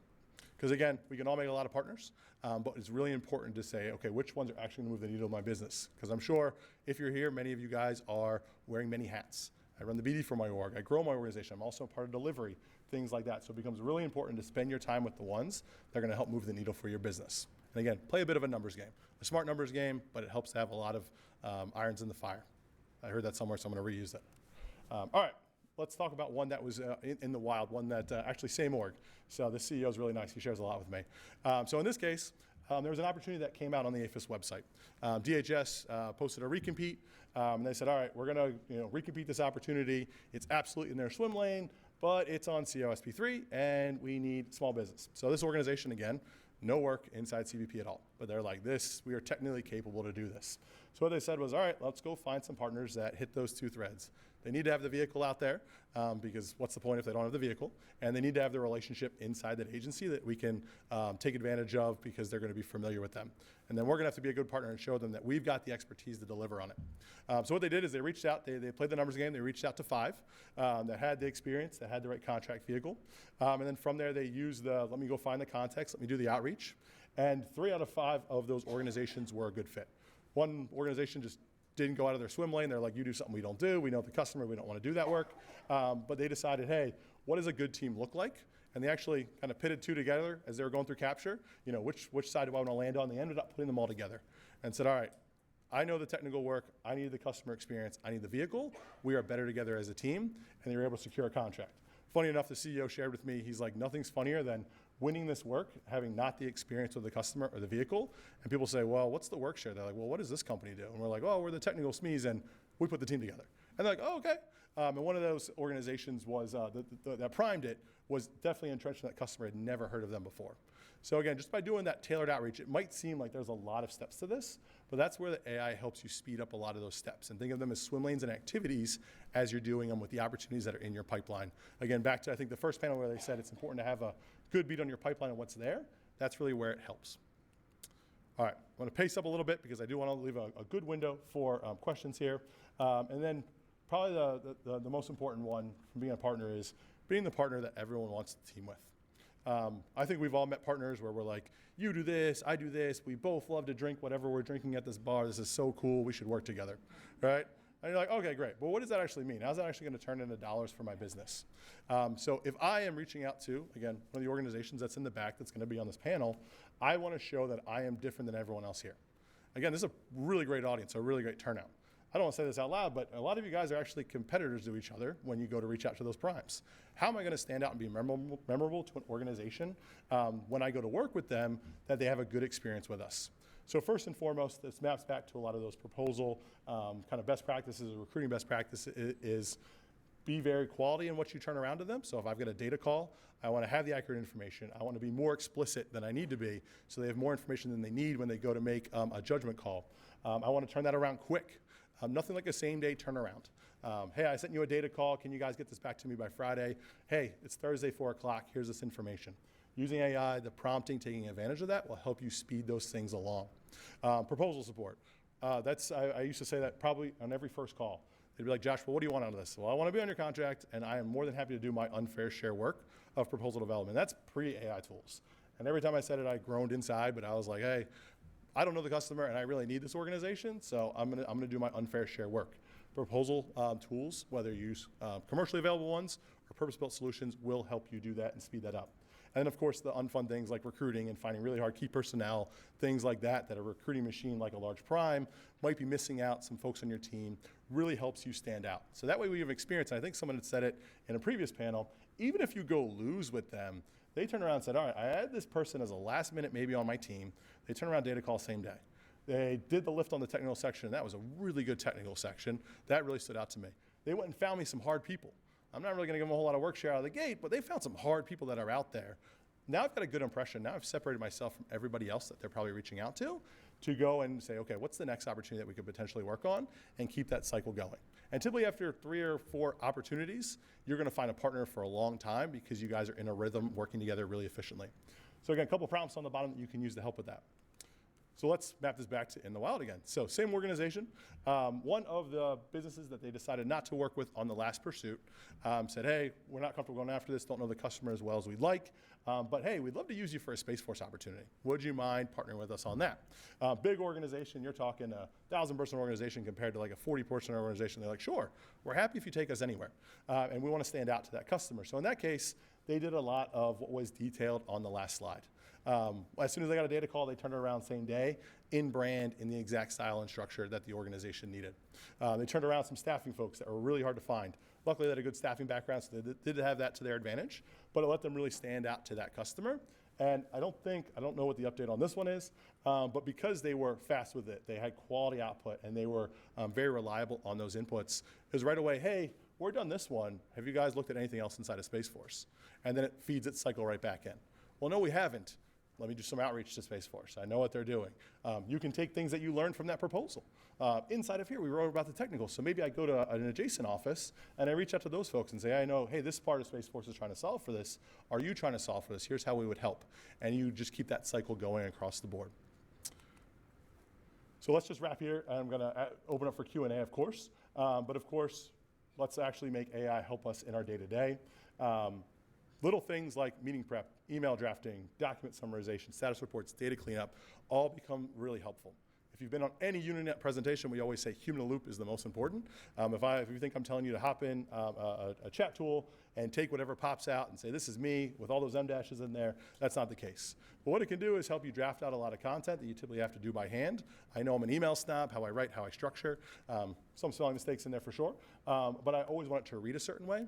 So taking advantage of that and bringing that into my day-to-day has really helped speed those things along. Meeting prep for sure. So I know when I talked to that CEO who got that meeting with that program office, his team built a full tailored deck as a read ahead. They said, here's where I think you're at, here's where we would solve sending this as a read ahead, because then that organization, whether they read it or not, was able to reference that when they said, wait, why do I have this 10 o'clock on my call? Why did Timm send this to me? Oh, I've got to read ahead. That's very tailored to my audience, and it's not just the capability statement. Let me take advantage of that. So use it for meeting prep, use it to absolutely comb through opportunities, pull your status reports and things like that. And of course, there's some prompts in there for you to use as well.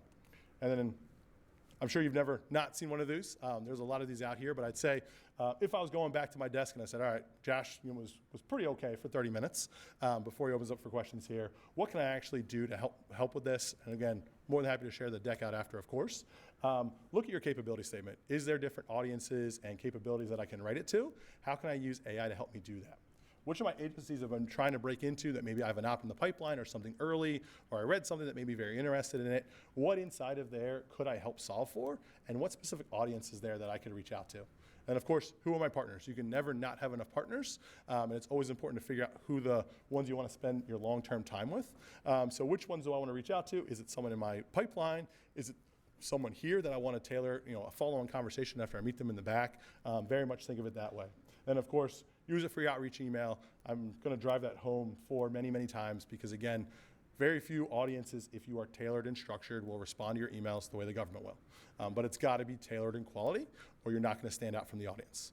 And of course, find somewhere that you can pick up free time. A lot of you are here, you said, hey, I'm going to take this 5-hour investment. I'm running my business, but this is a great use of my time. You can then find some time-saving efficiencies and saying, okay, where else can I pick up time that I maybe just used while I was at an event? And now I have to go turn around and work on the delivery or a contract we just won or contract flow downs from the last session. Try to find a way to weave that in there. Even if it's just a block of time to test things out, I definitely recommend leaning into that and doing that. All right, this is my last slide. I'm going to stop there for Q&A. I've got 10 minutes left to get us back on track. So any questions that I can answer for anybody that pops up? Oh, they do a mic running, so.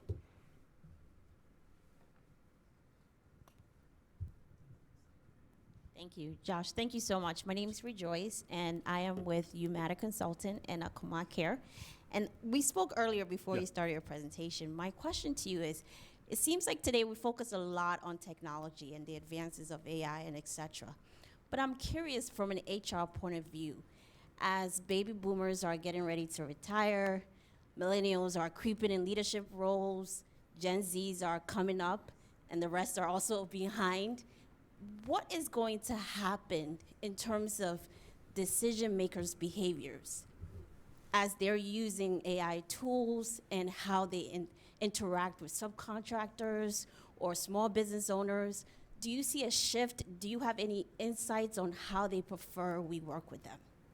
That's an incredible question. Good thing I have a PhD in exactly that. No, I do not. So I would say the really cool thing about having technology play such a kind of fixated role inside organizations, whether I always say there's kind of 3 buckets. There's folks that are like, I want to click one button, it's going to be perfect for me, I'm not happy if it's not. There's folks that are like, I know I should learn it, but I really haven't learned it, but I probably should. And the ones that are diving into it and trying to use it in their day-to-day. I'd say the really cool things is it gives you the opportunity to kind of bridge the gap between those generations, right? Someone that's very used to status reports a certain way, you build them that certain way and then explain how you got there and say, here's what I did to get there. That helps with adoption for folks that aren't as comfortable with the tools. They say, okay, wow, you did this in this amount of time. I used to have 2 business analysts do this for me and then turn it around. So it's really kind of the information sharing and doing the activities that have always been done in this space, but just in a manner that changes the thinking of how it got done. Because first and foremost, the people that are watching these tools come in, they're like, I did this for 30 years, I've crushed it for 30 years, I don't need your tool to do it. There's gonna be some skepticism there, but if you can show the output and the quality, again, that's where that human in the loop becomes so important, is like, I didn't just press a button inside AI, I knew what I needed to get out, I know what I've done before, and here's what I did to get there, by the way, here's how I got there. Can hopefully help bridge that gap. I'm sure there's a lot more answers to that piece, but that's kind of where I view how it can help.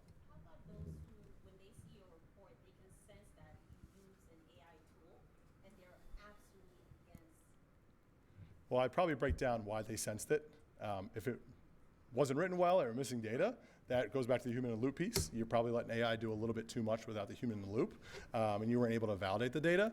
That's a lot of those makes your hill that much bigger to climb, right? So it's get the data right, get the information right. If they turn around and say, oh, did you use AI on this? Does it look like I did? And here's what I used it for. To help understand where that kind of resistance could be coming from. Very good strategies. Thank you for all those slides. And so I have a question like, so everyone is using AI right now. If we use all the strategies and if we give a good proposal and everything, right? If we get selected, are there any issues afterwards you think you see anything? I'm sorry, I missed the question. So the proposal, everything is written by AI. Okay, RFP, AI. RFI, AI. I do completely with AI. So once we get the, let's say, are there checkpoints like from the agencies that whether these are capable of doing it or not? And so what are the issues that we can see later if we do it all with AI? Yeah, great question. I'd say I don't think we're there yet where people are churning out AI solicitations, getting AI responses back, but I've been to many industry events where the program office, especially on the Army side, will make jokes about it. That's why you see a lot of down selects. Right away, it's like, hey, there's 3 phases of this opportunity. You're like, hey, it's a $5 million a year opportunity. Why so many steps? It's to get ahead of that. First and foremost is give us your past performances, tell us your CPARs, tell us where you've done it. Because I would assume most of them run that through a checker of some form or fashion because AI can comb through that data. Then it's, okay, let's actually go meet these people before we make them write a technical, or maybe it's a light technical. Let's see what we get out of them. And I'd say, yes, everyone's using AI, but that human in the loop piece becomes really important because I've got a lot of friends that are contracting officers that they're like, hey, as soon as ChatGPT went live, they went from 10 submissions to 100. They're like, this is a disaster. How do I comb through this? There's a lot of junk out there. That's where the human loop becomes so important. And doing the steps that you've seen on there, weaving in the strategic plans, the audience that you're reaching out to, things like that, that if someone's coming in and clicking go on a proposal and submitting it without even reading it, then we're going to win anyway, right? So you doing the little things of, hey, I've saved 5 hours of time drafting this RFI, repurposing that time to say, okay, what's good about this? And let me put myself in the buyer's shoes. Why would I care about this? That's where the winning's done, and that's where the time savings really start to give you that ROI. So I'd recommend looking at it that way. So I'd say how they're getting ahead of it, first and foremost, is probably the down selects. I'm sure in the next 3 to 5 years, when it's AI on both sides, there'll be more restraints there, but down selects I see is definitely really prominent because of a lot of those things. Hopefully that answers your question. Hey, Josh. I'm Taylor Ferguson with the Artemis Group. When you're building out these GPTs, do you do custom GPTs for each process, or are you consolidating everything into a custom GPT so it can read across all of your different build outs? Yeah, that's a great question. So most important piece of AI is being able to read your knowledge base, the information that's pulling from. I'd say I've definitely messed around with custom GPTs. I definitely like the idea of them, but I came up in the age when AI couldn't read anything. It would make stuff up, it would make past performances up, I'd get burned a lot. So I still do a lot of manual prompting just because I'm like, well, it didn't burn me in the past if I do it this way, and it can help me kind of check and balance myself. But we've got people on the Unanet team that are like, Josh, you are living in the Stone Age, try this. I think I did a presentation at the 8A conference this year, and the guy I was presenting with, he's like, have you ever made a custom GPT? I was like, what is that? And he's like, this could make you Tony Stark if you knew how to use it. And I was like, oh God, like, why haven't I been doing this? So it's been really helpful. And I can answer more of that. I'm on a 3-minute time crunch here. Hi, my name is Kat van Schnetlage. I'm with UISAT. My biggest question has to do with how people can implement a proper security protocol to ensure that they're not feeding customer data into the systems and just violating the terms of the contract. We do a lot of small state and local government contracts, and it's really important to know what you can and can't use and feed into the systems. So what's your advice to companies in terms of smart use of AI? Yeah, so I would, I could spend a whole time talking about what we do at Unanet, because that's our, honestly, before we built solutions, was hit the security first. A lot of you guys have put 30 years in this industry, making what you do unique. Someone came up to me, I don't see her face, 30 years as a woman-owned small business, really good at winning work as a sub. There she is. Like, to waste that and put that out into your competitor ecosphere would make anybody sick, right? It's like I took a long time to handwrite this stuff. So I always say, if you're looking at a tool, look at the terms and conditions of security. Typically, if it's free, your data is probably out there. Look at the paid plans, what's included in there, what the limitations are in terms of how they share your data, and scrutinize the heck out of that. Because again, they are very, very easy to get started. You got a credit card, you can get started. There's purpose-built solutions out there as well that make sure, and have guarantees in there to make sure your data doesn't go anywhere. But I'm with you, it is a very big priority of making sure your information isn't going anywhere. So typically, if it's free, know that your data is probably out there. Look for the paid plans, look for the purpose-built solutions for the market. Their security should meet your needs.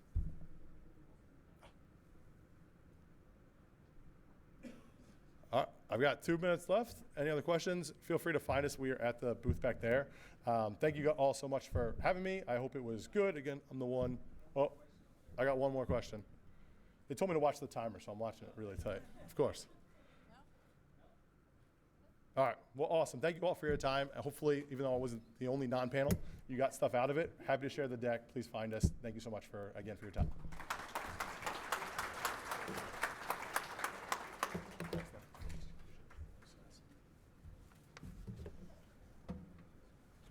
Thank you, Josh. As our next panel comes up here and comes to the podium here, our next panel is straight from the primes, best practices. Michael Townsend from the Virginia Apex Accelerator will be moderating, and what makes his perspective so valuable is that he's worked both sides of the equation, inside of major contractor and now helping small businesses achieve subcontracting success. He understands what a prime contractor expects, what matters to them, and where small businesses sometimes get it wrong. I can't think of a more qualified moderator for a panel of large prime contractors. Please join me in welcoming Michael Townsend and his panelists. Okay, now if we're going to talk to you guys, you got to give us a better applause than that right now. Come on, come on. Okay. First of all, I want to thank Jennifer for this great forum. Give her a hand of applause for this. It's been a great event today. And thank you guys for coming out and sticking with us. Okay, it's a good spring day. If it was me, I'd be playing golf, but here I am. So I want to introduce, I'm Michael Townsend, procurement counselor with the Virginia Apex Accelerator. I've been doing this, I retired out of industry 6 years ago, and I enjoy giving back to you all. On my panel, starting to my left, is Lisa Jackson with GDIT. Lisa brings over 20 years of experience in the GovCon industry and currently serves as the small business advocate principal within GDIT's small business office. Next to her is Sean Ralston. Sean is the small business program manager for AECOM's government business line. Sean's responsibilities include oversight of the small business reporting, mentor-protege agreements, and outreach efforts. In addition, Sean also provides strategic guidance around small business legal and regulatory matters. And then next to him is Allison Gonzalez. Allison currently serves as the Small Business Liaison Officer for American Systems. She manages the small business program, advises colleagues on small business matters, and ensures compliance with company and policy and federal law directives. And she's your intermediary between you and getting into AECOM. So with that, we're going to jump into some questions, you know. I like to see them sweat because I used to sit on these panels and sweat with them. So Lisa, starting with you, as a prime contractor, what attributes are you seeking from your subcontractors? What capabilities? Let me make sure this is on. Can you hear me? Nope. I don't have glasses. There it goes. Hello? Yes. Okay. So what attributes? Yes. Okay. Capabilities. For capabilities and everything for a subcontractor. One, you're in, your capabilities are in line with GDIT's. So it's very important that you understand and know what GDIT does. Please, I ask everybody, especially before events like this, please go and check out our website. It is very, very informative, but you need to have an understanding of what we do and where we work. And then also with that, please be responsive and transparent. So just, you know, if you say you could do something, please be able to do it. If you can't do it, that's okay too. Because if you are a good subcontractor, GDIT will help you through those areas where you cannot perform or can't do. So. Sean or Allison, you want to add to that? Agree with it? Yeah, I think that's exactly right. I think the being informed part is probably key. I think the speaker beforehand had a lot of great tips on research. He mentioned the USA spending. Nothing is easier than helping a small business that knows who they're trying to get to or what they're trying to get to with a large business, right? You come in with your standard generic email, I'm not sure where to send you. We're huge, right? So you need to give me the direction to help you, and I can point you to the right person within our organization. So I think the research, I think that's key. I think always research before approaching, and don't use your generic email that you used on 7 or 8 other primes, because it's not going to get you anywhere. Excellent. Allison, when meeting a small business in person or reviewing a capability statement, what initially grabs your attention as the SBLO? So, hello? Okay, good. So initially, it's really about the capabilities, like the alignment to what we do, whether it's the capabilities or the agencies that we work with, just understanding that there's an immediate alignment there to be able to collaborate with. Second, it's about the maturity. And I don't necessarily mean maturity of an organization like you've been in business for so many years, although that helps. It's more just understanding how to know what your capabilities are, how to understand what our capabilities are, how to understand how you've grown your organization and you have processes in place, you have maturity in doing what you do, you're comfortable doing what you do, and you've supported either agencies or other primes before. That's really helpful as well. Excellent, excellent. Sean, for small businesses that have never worked with AECOM, what is the best way for a small business to approach you about upcoming subcontracting opportunities? Yeah, I mean, I'll go back to the research, but I think look for things in common, right? You've never worked with AECOM, but I bet you've worked with some of AECOM's customers, right? So find that connection. I get asked a lot of times, because we do a lot of non-federal work, right? So we get a lot of inquiries from small businesses that have never done federal work, but they're like, I want to enter the federal market. Well, so what have you done in common, right? Who have you worked with? Where can you make the connection with AECOM's clients? So I think it's really, again, if there's not a direct, connection that you already have, you're already working with a part of the organization, that's an easy one, right? Because you're a known quantity. You can reference people that you know internally. That's easy, right? But if you don't, then what's the next thing? What's going to grab someone's attention, right? So if you've supported their customer on a program that they are aware of, right? That's what you want to highlight. So it's really about grabbing attention, getting to the person that knows what you do and understands what you've done for that client. That's going to get you the farthest with that large business. So you're hearing, do your research, do your homework, find that niche, find that capability. But Lisa, what things stop you from calling a subcontractor? What stops you from just not communicating with them? I should have worn my glasses because I couldn't see this.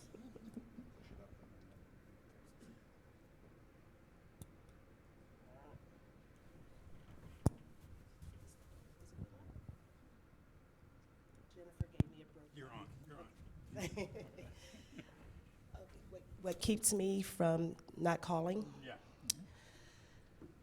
Well, I would say my growth team for an opportunity, if they come to me and they have a small business sourcing request for an opportunity, they would tell me, Lisa, I need this small business that does this, has this maybe certifications and everything like that. If I go through my database, or even if I go out to another database and I see everything looks great, I said, oh, I found the potential candidate. But guess I can't find you. I go to your website. It's not consistent with everything else. It's just not clear what you really do. And I can't find the right point of contact. I'm going to do but so much research, and then I have to move on. So just make yourself very visible, have that found website and contact information. I think someone was up here talking earlier before about the capability statement, how everybody used to load it, use up all the real estate on it with all the NAICS codes and all that type of information, but you're not providing key information. How can I find you? How can I reach out to you? Can I get to your website? So those are the things that keeps me from any of us from contacting you, or we're not going to do this so much. I'm sorry, because we're busy and we got to move on. Yeah. Allison, in context with that, what information is most valuable in you helping make introductions within American systems? So, most valuable is for me to really truly understand what you do, so that I can make that connection. What's really helpful is when I get an email or a call or something from you as a small business, and you have an opportunity in mind. You have that opportunity in mind, or you have an agency in mind, or you have some capability that I say, okay, I can build off that. Let me take what you have, let me take what you know, let me ask a couple questions, and then I can forward that to someone and try and figure it. Well, first I can research and see if the opportunity is in our pipeline at all. And whether it is or isn't is another story, but I mean, at the same time, once I find that out, I'm able to pull things together and then do a warm introduction or do additional research and figure out what's needed, where you may fit into that opportunity, and whatnot. And we're more than happy also to, work with you, whichever side you're on, as far as priming or subbing. So building that relationship long-term does matter. Sean, and go ahead. Yeah, I just want to add to it. So we're all two people offices within gigantic businesses, right? So, but we have tools, right? We have, my company uses Salesforce, right? So we have all of our opportunities in Salesforce. We have all of our past projects in Salesforce. So when I'm approached by a small business looking to connect, that's where I go, right? I may know somebody, but I'd rather go there to see who our project manager was on a project that with the same client that you're interested in, all right? So again, going back to that research and giving us what we need to know, the more you can give us, the better we can help you, right? And the quicker we can help you too, right? So if you're like, well, there's an opportunity coming out from this client, who do I talk to on it, right? That's easy. I can just pop it into Salesforce, spits out who our capture manager is, and I can give it to you and move on to the next person to help, right? So you want to make it easy on us to help you, right? That should be your goal. The general stuff, a capability statement's great, attach it, but be specific in your email, right? That's going to be your best, tool to help you move through that organization quickly. So contrasting that, what are the mistakes you see that small businesses make when they reach out to you? Yeah, no, I mentioned the spam emails, right? So I know AI is being used. I know it, right? I'm seeing the emails change, right? I can see them. To me, that's a mistake, right? Because I'm taking the time to read the email, and if I get a 3-page email that's not very specific, sometimes doesn't even mention my company's name, right? Why am I going to spend my time doing that, right? I'm going to move on to somebody else that has taken the time to do the research. So I think there are great tools out there, as we just heard about AI, but use them properly or they will just waste your time, right? They're not going to help you. You're going to spend all your time, sending these emails, and then you're eventually going to get a reputation, right? Like, oh, I've gotten 3 emails from the same firm, all the same thing. They're not even paying attention to what they're doing, right? So I'm going to I'm blocking that, right? Because I'm not going to get spammed. So I think you can use these tools, but I think the human element, again, I feel like I'm stealing the last speaker's thunder here. I mean, it was a really great point, but the human element, use the tools, but then personalize them, add your personal touches. Look somebody up on LinkedIn, right? Connect with them, whatever. Just don't make it spam.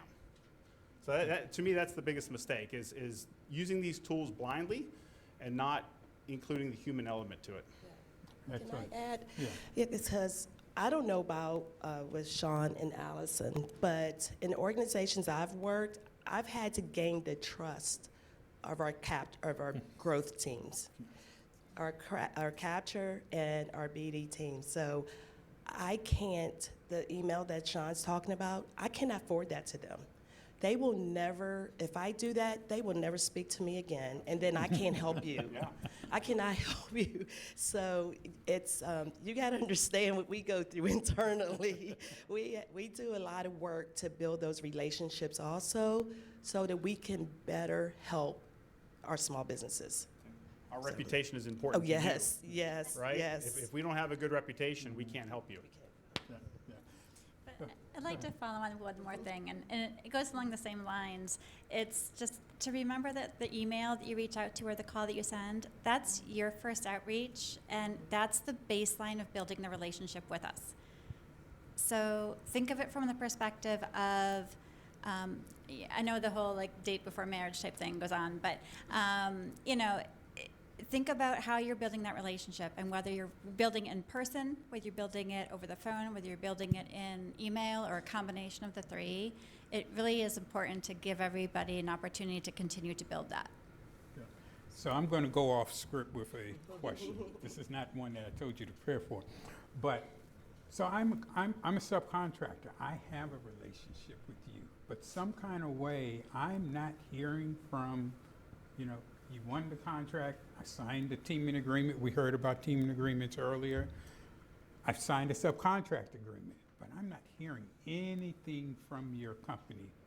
How can you help me? What are your suggestions for that? And we'll anyone. I'll make a suggestion. So you should have a point of contact, right? You signed a teaming agreement, hopefully, signed a teaming agreement. You can always, if you're not getting a response, you can always copy me. Right, so the small business program managers, SPLOs, we're your advocate, right? We're the advocate for the small business. So you can copy me on that, right? And then when they don't respond, you can send a note and just say, hey, I'm following up. And then that's my cue to jump in on your behalf, right? Because that's when we're like, hey, can you respond, or at least let them know who they need to talk to if you're not the right person, because we have a reputation to be good partners to small businesses, and we want to be responsive, right? So that's our opportunity to kind of interject ourselves, but you have to obviously copy us in. But yeah, just knowing who to talk to, who to connect with. I mean, the capture person isn't always the person that gets it handed off to, right? Sometimes you're dealing with marketing people, proposal people. Sometimes the people change. So give us an opportunity to make sure you get connected to the right person so that you can keep in touch. Because I do think that that's something that we try to do. We try to keep our subs in the loop, right? Because that also saves us, right? You know, I've heard a couple speakers mention winning the contract and then the subcontractor never getting work, right? Well, there could be many different reasons for that, right? Maybe we didn't win any task orders, right? So we can communicate that to you if we have that communication lines open. So it is important. Use us to make sure that you're getting a response to somebody, but sometimes it's just a matter of getting you to the right person, and maybe that person that you have isn't the right person. They're just not doing a good job of being responsive. Anyone else? Lisa, Allison, want to add to? Yeah, it was good. I agree. It's perfect. Perfect. All right. So let's talk about mentor-protege agreements. Okay, and I do want each one of you to answer this. But how do you handle and what do you consider good potential proteges for your companies? How is that handled within your company, and what are the requirements for that? Okay. I'm happy to start. This is sort of one of my pet peeves here. We get the email of business we never talked to before, we've never worked with before, and they're asking us about mentor-protege, right? Well, that's not really how you start a relationship, right? So, I mean, we certainly are active in the federal programs, and there are a lot of non-federal programs out there as well.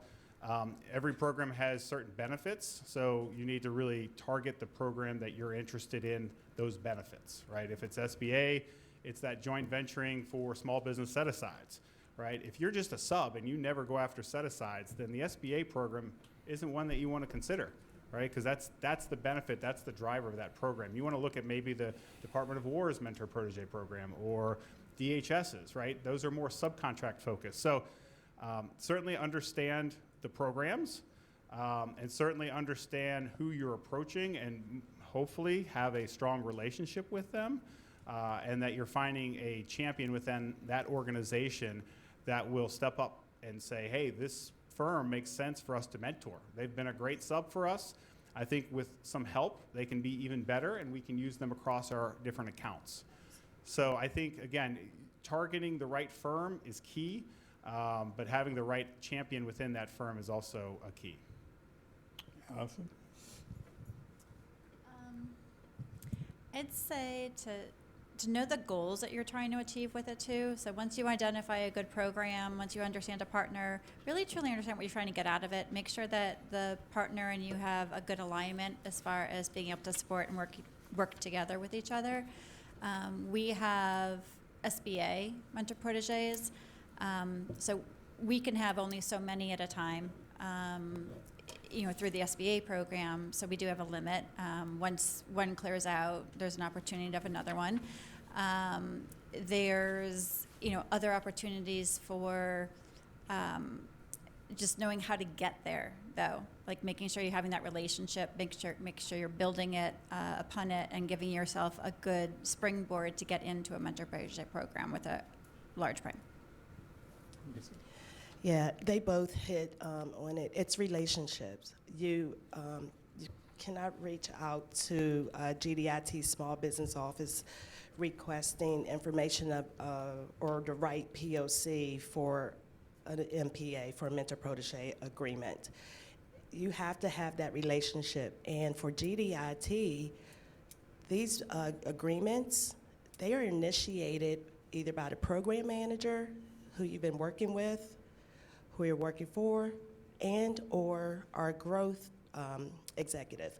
You have a relationship with them. So it means you've probably already been subcontracting with GDIT. So it really is the relationship.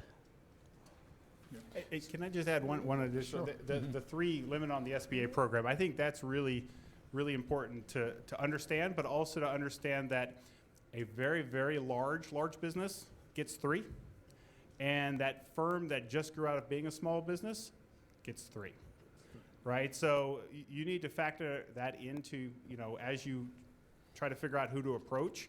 It's going to be a lot more competitive at a company like AECOM, right? Because we get 3, and we literally have business lines fighting over it, right? Because we get 3, but we have 6 or 7 business lines, right? So who gets the slot, right?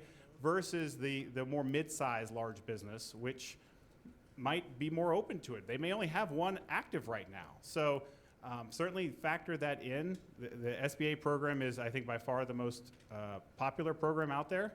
I think last time I checked, it's like 1,700 agreements, which is way more than any of the other programs, because it's the joint venturing that comes along with that one. So again, understand the programs, and also if maybe you are interested in SBA, but maybe that's not an option, maybe one of the other programs, and that gets you in line for an SBA slot down the road when one opens up. So, this is, think long term, right? I know everyone's trying to get to that, the pipeline, build it, book it, but think about long term, building the relationship, and then setting yourself up for maybe one of those slots down the road. Does the federal government assign you proteges? I'm laughing. No, and they'll tell you they do not. Most of them have it on their websites that they do not. It's your job. Yeah, they're not matchmakers. It's your job to find a protege, because they don't want to deal with something that doesn't work out. And I don't think anyone does, right? You don't, a mentor doesn't, right? So if you don't do the homework on your partner and you don't find a good match, it could get messy, especially when your joint venture that you formed has won contracts that you have to then carry out and work with that partner that you're now really upset with. Yes. So yeah, they don't make matches, but you should definitely do your homework on that and make sure you have the right match. So understand, these companies do not get into mentor-protege agreements with strangers, okay? You just can't come walk up to them and say, I want to be your protege. It just doesn't happen. Our legal department wouldn't let us. Oh, absolutely. That's just what I was going to say. Legal won't allow it. Our CEO won't allow it. And then also, if the government did tell a couple of our growth teams that this is who you're going to have as a protege, they would choose just not to participate versus, somebody telling them who to partner with. Right. It's all about the relationship, what you've done for them, how you've worked with them, have you worked with them successfully. So I'm going off script again. Right now, we went through a challenging 2025. Federal government, everyone, whether you were small, large, it was challenging. Here we are in 2026. What are your biggest challenges now, especially in your procurements and finding good small business potential teaming partners? And that's to all three of you. So. I will say that the federal government is a little slow spending money this year, which means if task orders aren't coming out, then we're not bidding, we're not winning, we can't flow down subcontracting work to our subs. So, I mean, I think anytime there's a new administration, we had the FAR overhaul, we had all these things happen, right? So it kind of slows down the natural rhythm of the business. And as a sub who may not have all the information, that could be frustrating. But I think that's probably our challenge, as far as we have to keep our people employed too, right? So when things get squeezed, sometimes subs lose out on work, right? Because we're trying to keep our people employed. And I would imagine as a business owners, you kind of understand that. If you have prime contracts and it's your people, or give it out as subcontract work, you're gonna look to your people. So I think that's certainly a challenge. I think everybody is sort of, when contracts are lost, people are looking to, reallocate those resources to new contracts, and sometimes subs get squeezed. Yeah, Allison? Something similar, absolutely. I agree. A lot of things are getting pushed to the right. And so it's a matter of trying to figure out how we continue to grow and do things now. So sometimes that answer is to, if there are subs out there, or in our case, people in our database and people we've worked with that are smalls, if they're able to prime and they have opportunities to bring us in on, what that does is it builds a baseline for us to work together in the future. It starts building that relationship. So for the next proposal, we can say that we've already worked together. We know each other. We can do well together. And that does say something about the next proposal, where maybe it's too much for a small business to handle, but something that a large business can is the prime. And you've already built that relationship. And that goes, again, back to building the baseline and trying to come up with ways to set everything so that you're good to excel in the future. Lisa? Yeah, with everything they said, yeah, it's been very, very difficult. And that's all we can say is just be persistent and be patient. Continue to stay in contact with us, not just a small business office. Stay in contact with the subcontract administrator, because that's your POC if you have the subcontract agreement. And then also if you have a connection with the PM or someone else on the contract. But stay in touch and just be persistent and patient. And then I would also say, look at state and local work. Look at state and local work. They, it's a lot of money there. Yeah. And even with GDIT, we're just starting to really build that book of business also. And it's a little different animal than federal government. So it can be an option, and especially in times like this. And can I go back to one thing? It was mentioned the prime, small business set-asides, right? Where you were in the driver's seat and you are winning the award as a prime. Large businesses can't bid on that. I mean, I guess it makes sense. It's a small business set-aside. But that's your opportunity to build relationships, right? The balance of trade. Has anyone ever heard that term, balance of trade? So we look at that with our small business partners, because the small businesses that are giving us work on their set-asides, we want to reciprocate.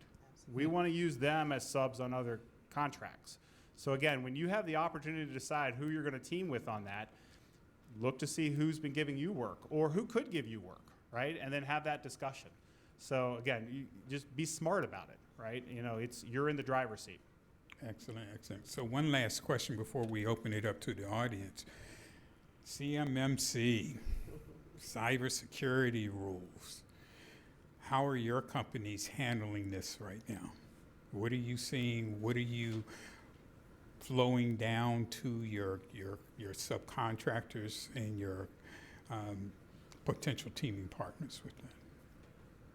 Well, to be honest, I'm not the subject matter expert on it, but I know that internally it's a big push, that it's all understood and what the requirements are. As a matter of fact, here recently, with the Virginia Apex and Project Spectrum and GDIT. We're trying to also educate our potential subcontractors or current subcontractors, and honestly, ourselves.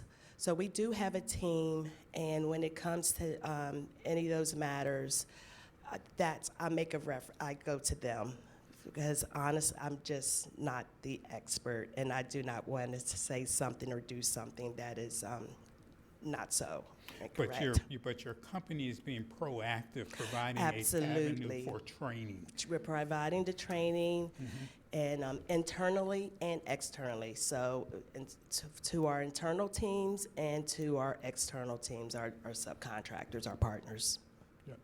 Yeah, and I'm also not the expert, but we have we have a partnership set up that we are able to refer subs that don't know where to start to a firm that does, and it's sort of a discounted compliance offering that they, based on our relationship, the work that you're doing for us as a sub, they offer discounted, help in complying with these requirements, because we understand a lot of our subs, again, work across federal, non-federal, and sometimes it doesn't make sense to invest all of this just for 1 or 2 contracts, right? But at the same time, we don't want to lose those subs. So we've tried to, provide information, but also provide resources for small businesses that may not, want to go and spend all the money and do it themselves. So I think a lot of primes do that. There's obviously a lot of federal resources out there as well, but I think everybody is trying to comply, and we understand that it impacts the supply chain, and again, especially with companies that work across federal and non-federal. So I think if you ask a large business, they may have something similar. Yeah. Allison? Yeah, it's, I don't know. I'm not the expert, just like they said either. Not my area. But I will say that, we are starting to see the requirements in RFPs. And on a case-by-case basis, you have to definitely make sure you're following through and being compliant with what's in the RFP.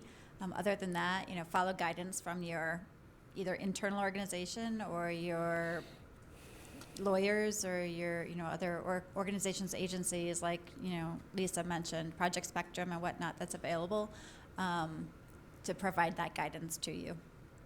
Excellent. All right, questions? Anyone? All of you?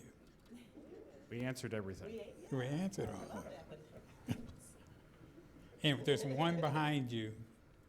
And while she's walking up, I do want to do a little advertisement for the Apex Accelerator program. If you don't know who we are a program funded by the Department of Defense to provide you, small businesses, with free, no cost counseling, one-on-one meetings, training, advisory, mentoring on how to navigate the federal market, state and local market, as well as your commercial markets.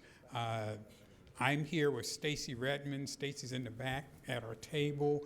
The Maryland Apex Accelerator is also here. I can't see them around the corner there, but depending on where you are headquartered is who you need to associate with.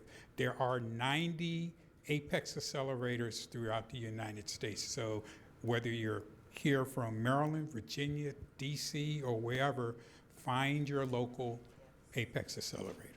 Yes, sir. This is Raj Gupta from ClearanceSite.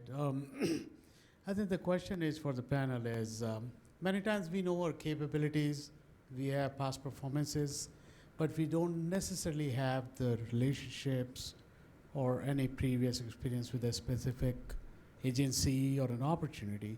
So if we see an RFP that we feel very confident about, yeah, we can do this work, but I don't know anyone in that. Is that something you guys will help us, because you are large companies, I can do some research and find out, yeah, you guys have done some work. So is that something you will entertain if I reach out to you and say, I know I can do this work, we can join hands, I have the capabilities, you have the relationship, how about that? I'll speak first. So we understand with GDIT especially, it's huge. And like Sean was saying, huge companies, hard to navigate. I know I'm still can't navigate, so I feel your pain. So with that, our small business office, we hold a weekly call. We call it a VChat, virtual chat. It's very informal. It's where you get to come and ask us questions. You get to know the small business team. You get to learn how to navigate and engage with GDIT. So with that understanding how hard it is to get in the door and figure out who the right person is to talk to, we have those calls, and we'll tell you ways how you can present opportunities to, if you're tracking an opportunity and you would like to be considered for a partner with GDIT, we'll talk to you about what we look for and how you could bring that to us and how to get in touch with the right person. I'm not saying it's going to happen overnight or anything, but we do offer that so you can get to know us and figure out how to navigate the time. Anyone else? Yeah, I'll say my contact information's on the website. I think most of the small business personnel have their, because they want to be accessible. So I think, again, coming to us, and then, we say our companies are large, but if you kind of drill down on the areas that you're interested in, it's really not that large, right? There's maybe a handful of people, depending upon how many different clients they serve, but once you start to get to know people, and obviously you want to keep track of who you've talked to, right? So that when you go back, you have a point of contact there. So I think that's why we're here. And again, you have to help us narrow the focus within our company, but it's not hard. We're not that big once you drill down. Excellent. Tara? Can you hear me? So this is interesting because you kind of touched on where I want to go, but I would like to know, what is the percentage of times you do reach back to the Apex Accelerator supply chain to do your research? And I heard Salesforce being used, so I would love to know the percentage of how much you reach into the Apex Accelerator centers. I reach out to Michael. Oh, Mike. Gotcha. I reach out to Michael. You use all your resources. So, as we do what we do, we're looking through our internal database probably first. Those are the people we have relationships with or want to have relationships with, or, however it's built, depending on, the structure and requirements for it to go in. That's your internal database. That's your source list. Your current list of subcontractors that you currently work with. On other contracts, or have worked on them in the last, 5 years or so on a different contract. But beyond that, it's research. It's market research through SBA's Small Business Search. Now, Small Business Search is very valuable. When I look at a profile and it's empty, it's really hard for me to understand where to go with that. That's a really, really, really good tool to use. It does help a lot. When I'm stuck, I'll reach out to Michael. We're based in Virginia, so we do the Virginia Apex Accelerators, but yes, whatever state you're based in. And then it's just market research beyond that. So there's always a lot of tools and associations and other things that we can use, but that's kind of a good pathway. I don't have a percentage, but even in our VChat slides, we just have a plug for Apex Accelerators. We give them the link saying go research, go connect with your Apex Accelerator in your state. And as a matter of fact, we have had Michael on to the VChats, at least once or twice a year. So, but I can't give you a percentage of how often we, but we do reach.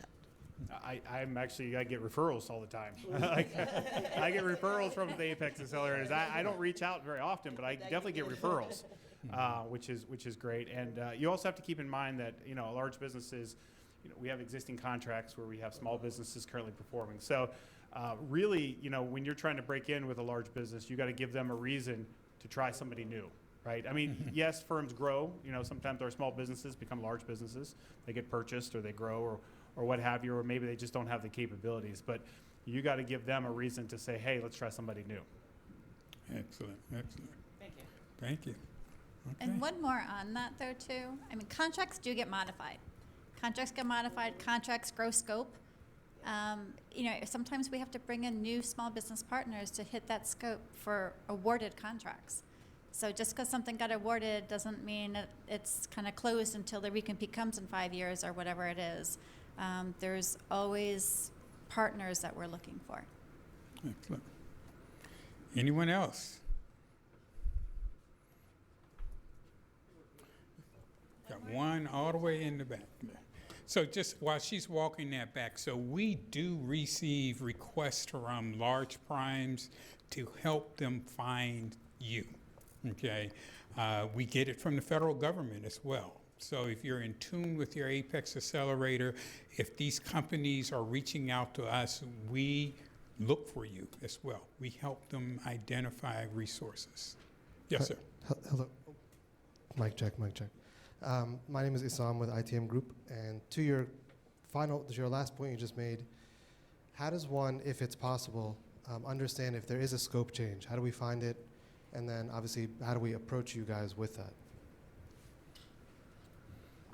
I mean, I think having a dialogue with the program manager or the project manager is the only way you're really gonna, I mean, are the mods put out on, through SAM or FPDS what it used to be? Sure, but that's, 6 months after it happened. So, I mean, I think having a discussion with, keeping in touch relationships, right? Keeping your company on the top of their mind, I think is always, what you're trying to do.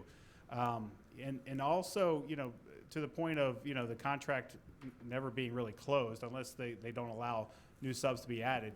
I mean, these contracts continue on, right? I mean, we've held a couple contracts for 25 years now. Every 5 years we win the recompete, right? So there's not a bad time to build a relationship with that program manager, because chances are that contract will eventually be recompeted and we'll be looking at the team again. So I think just keeping in touch, but also keeping in touch for the next contract as well. Excellent. All right. Thank you, guys. Thank you.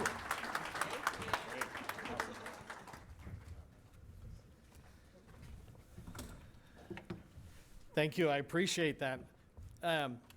Before we head off, no, you're fine. I love this. It's like, see, even larges sometimes get a little confused on the journey.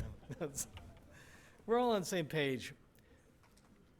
Okay, before we head off to the cocktail reception and more networking, I wanted to again thank Carahsoft for hosting and sponsoring this event. Thank you also to the Virginia and Maryland Apex Accelerators for joining us today with AECOM, GDIT, Booz Allen, and American Systems. Thank you to Cassidy Law, Burr and Forman, Agile Acquisitions, Unanet, Premier Consulting and Integration, MyGovWatch, GovDash, the Coalition for Government Procurement, Fully Promoted, Spartan Shield Solutions, the CMMC Consortium, and to Set Aside Alert. Help me thank them by visiting their tables that are still up during the reception so that we say hi. Buy them a beer even though it's free. And I was about to say on behalf of, but I'll let her take care of that. One thing in case she doesn't say is make sure you take this card with you off the table. This was all led by JSchaus here, and these are the services her firm provides. And I want to make sure all of us pay attention to that and take it away with us. And I might let you wrap up. I want to thank Neil for doing a great job. It's a lot harder than it looks to herd people and make sure that they're on time. So thank you, Neil, for working with us on this inaugural event, and we hope that you guys will join us again next year. We've got some food and cocktails. Again, thanks to Carahsoft. Megan Callahan and her team did a great job of keeping me sane and just keeping everything organized. But thanks to all of you guys for being here as well. So appreciate it.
great event.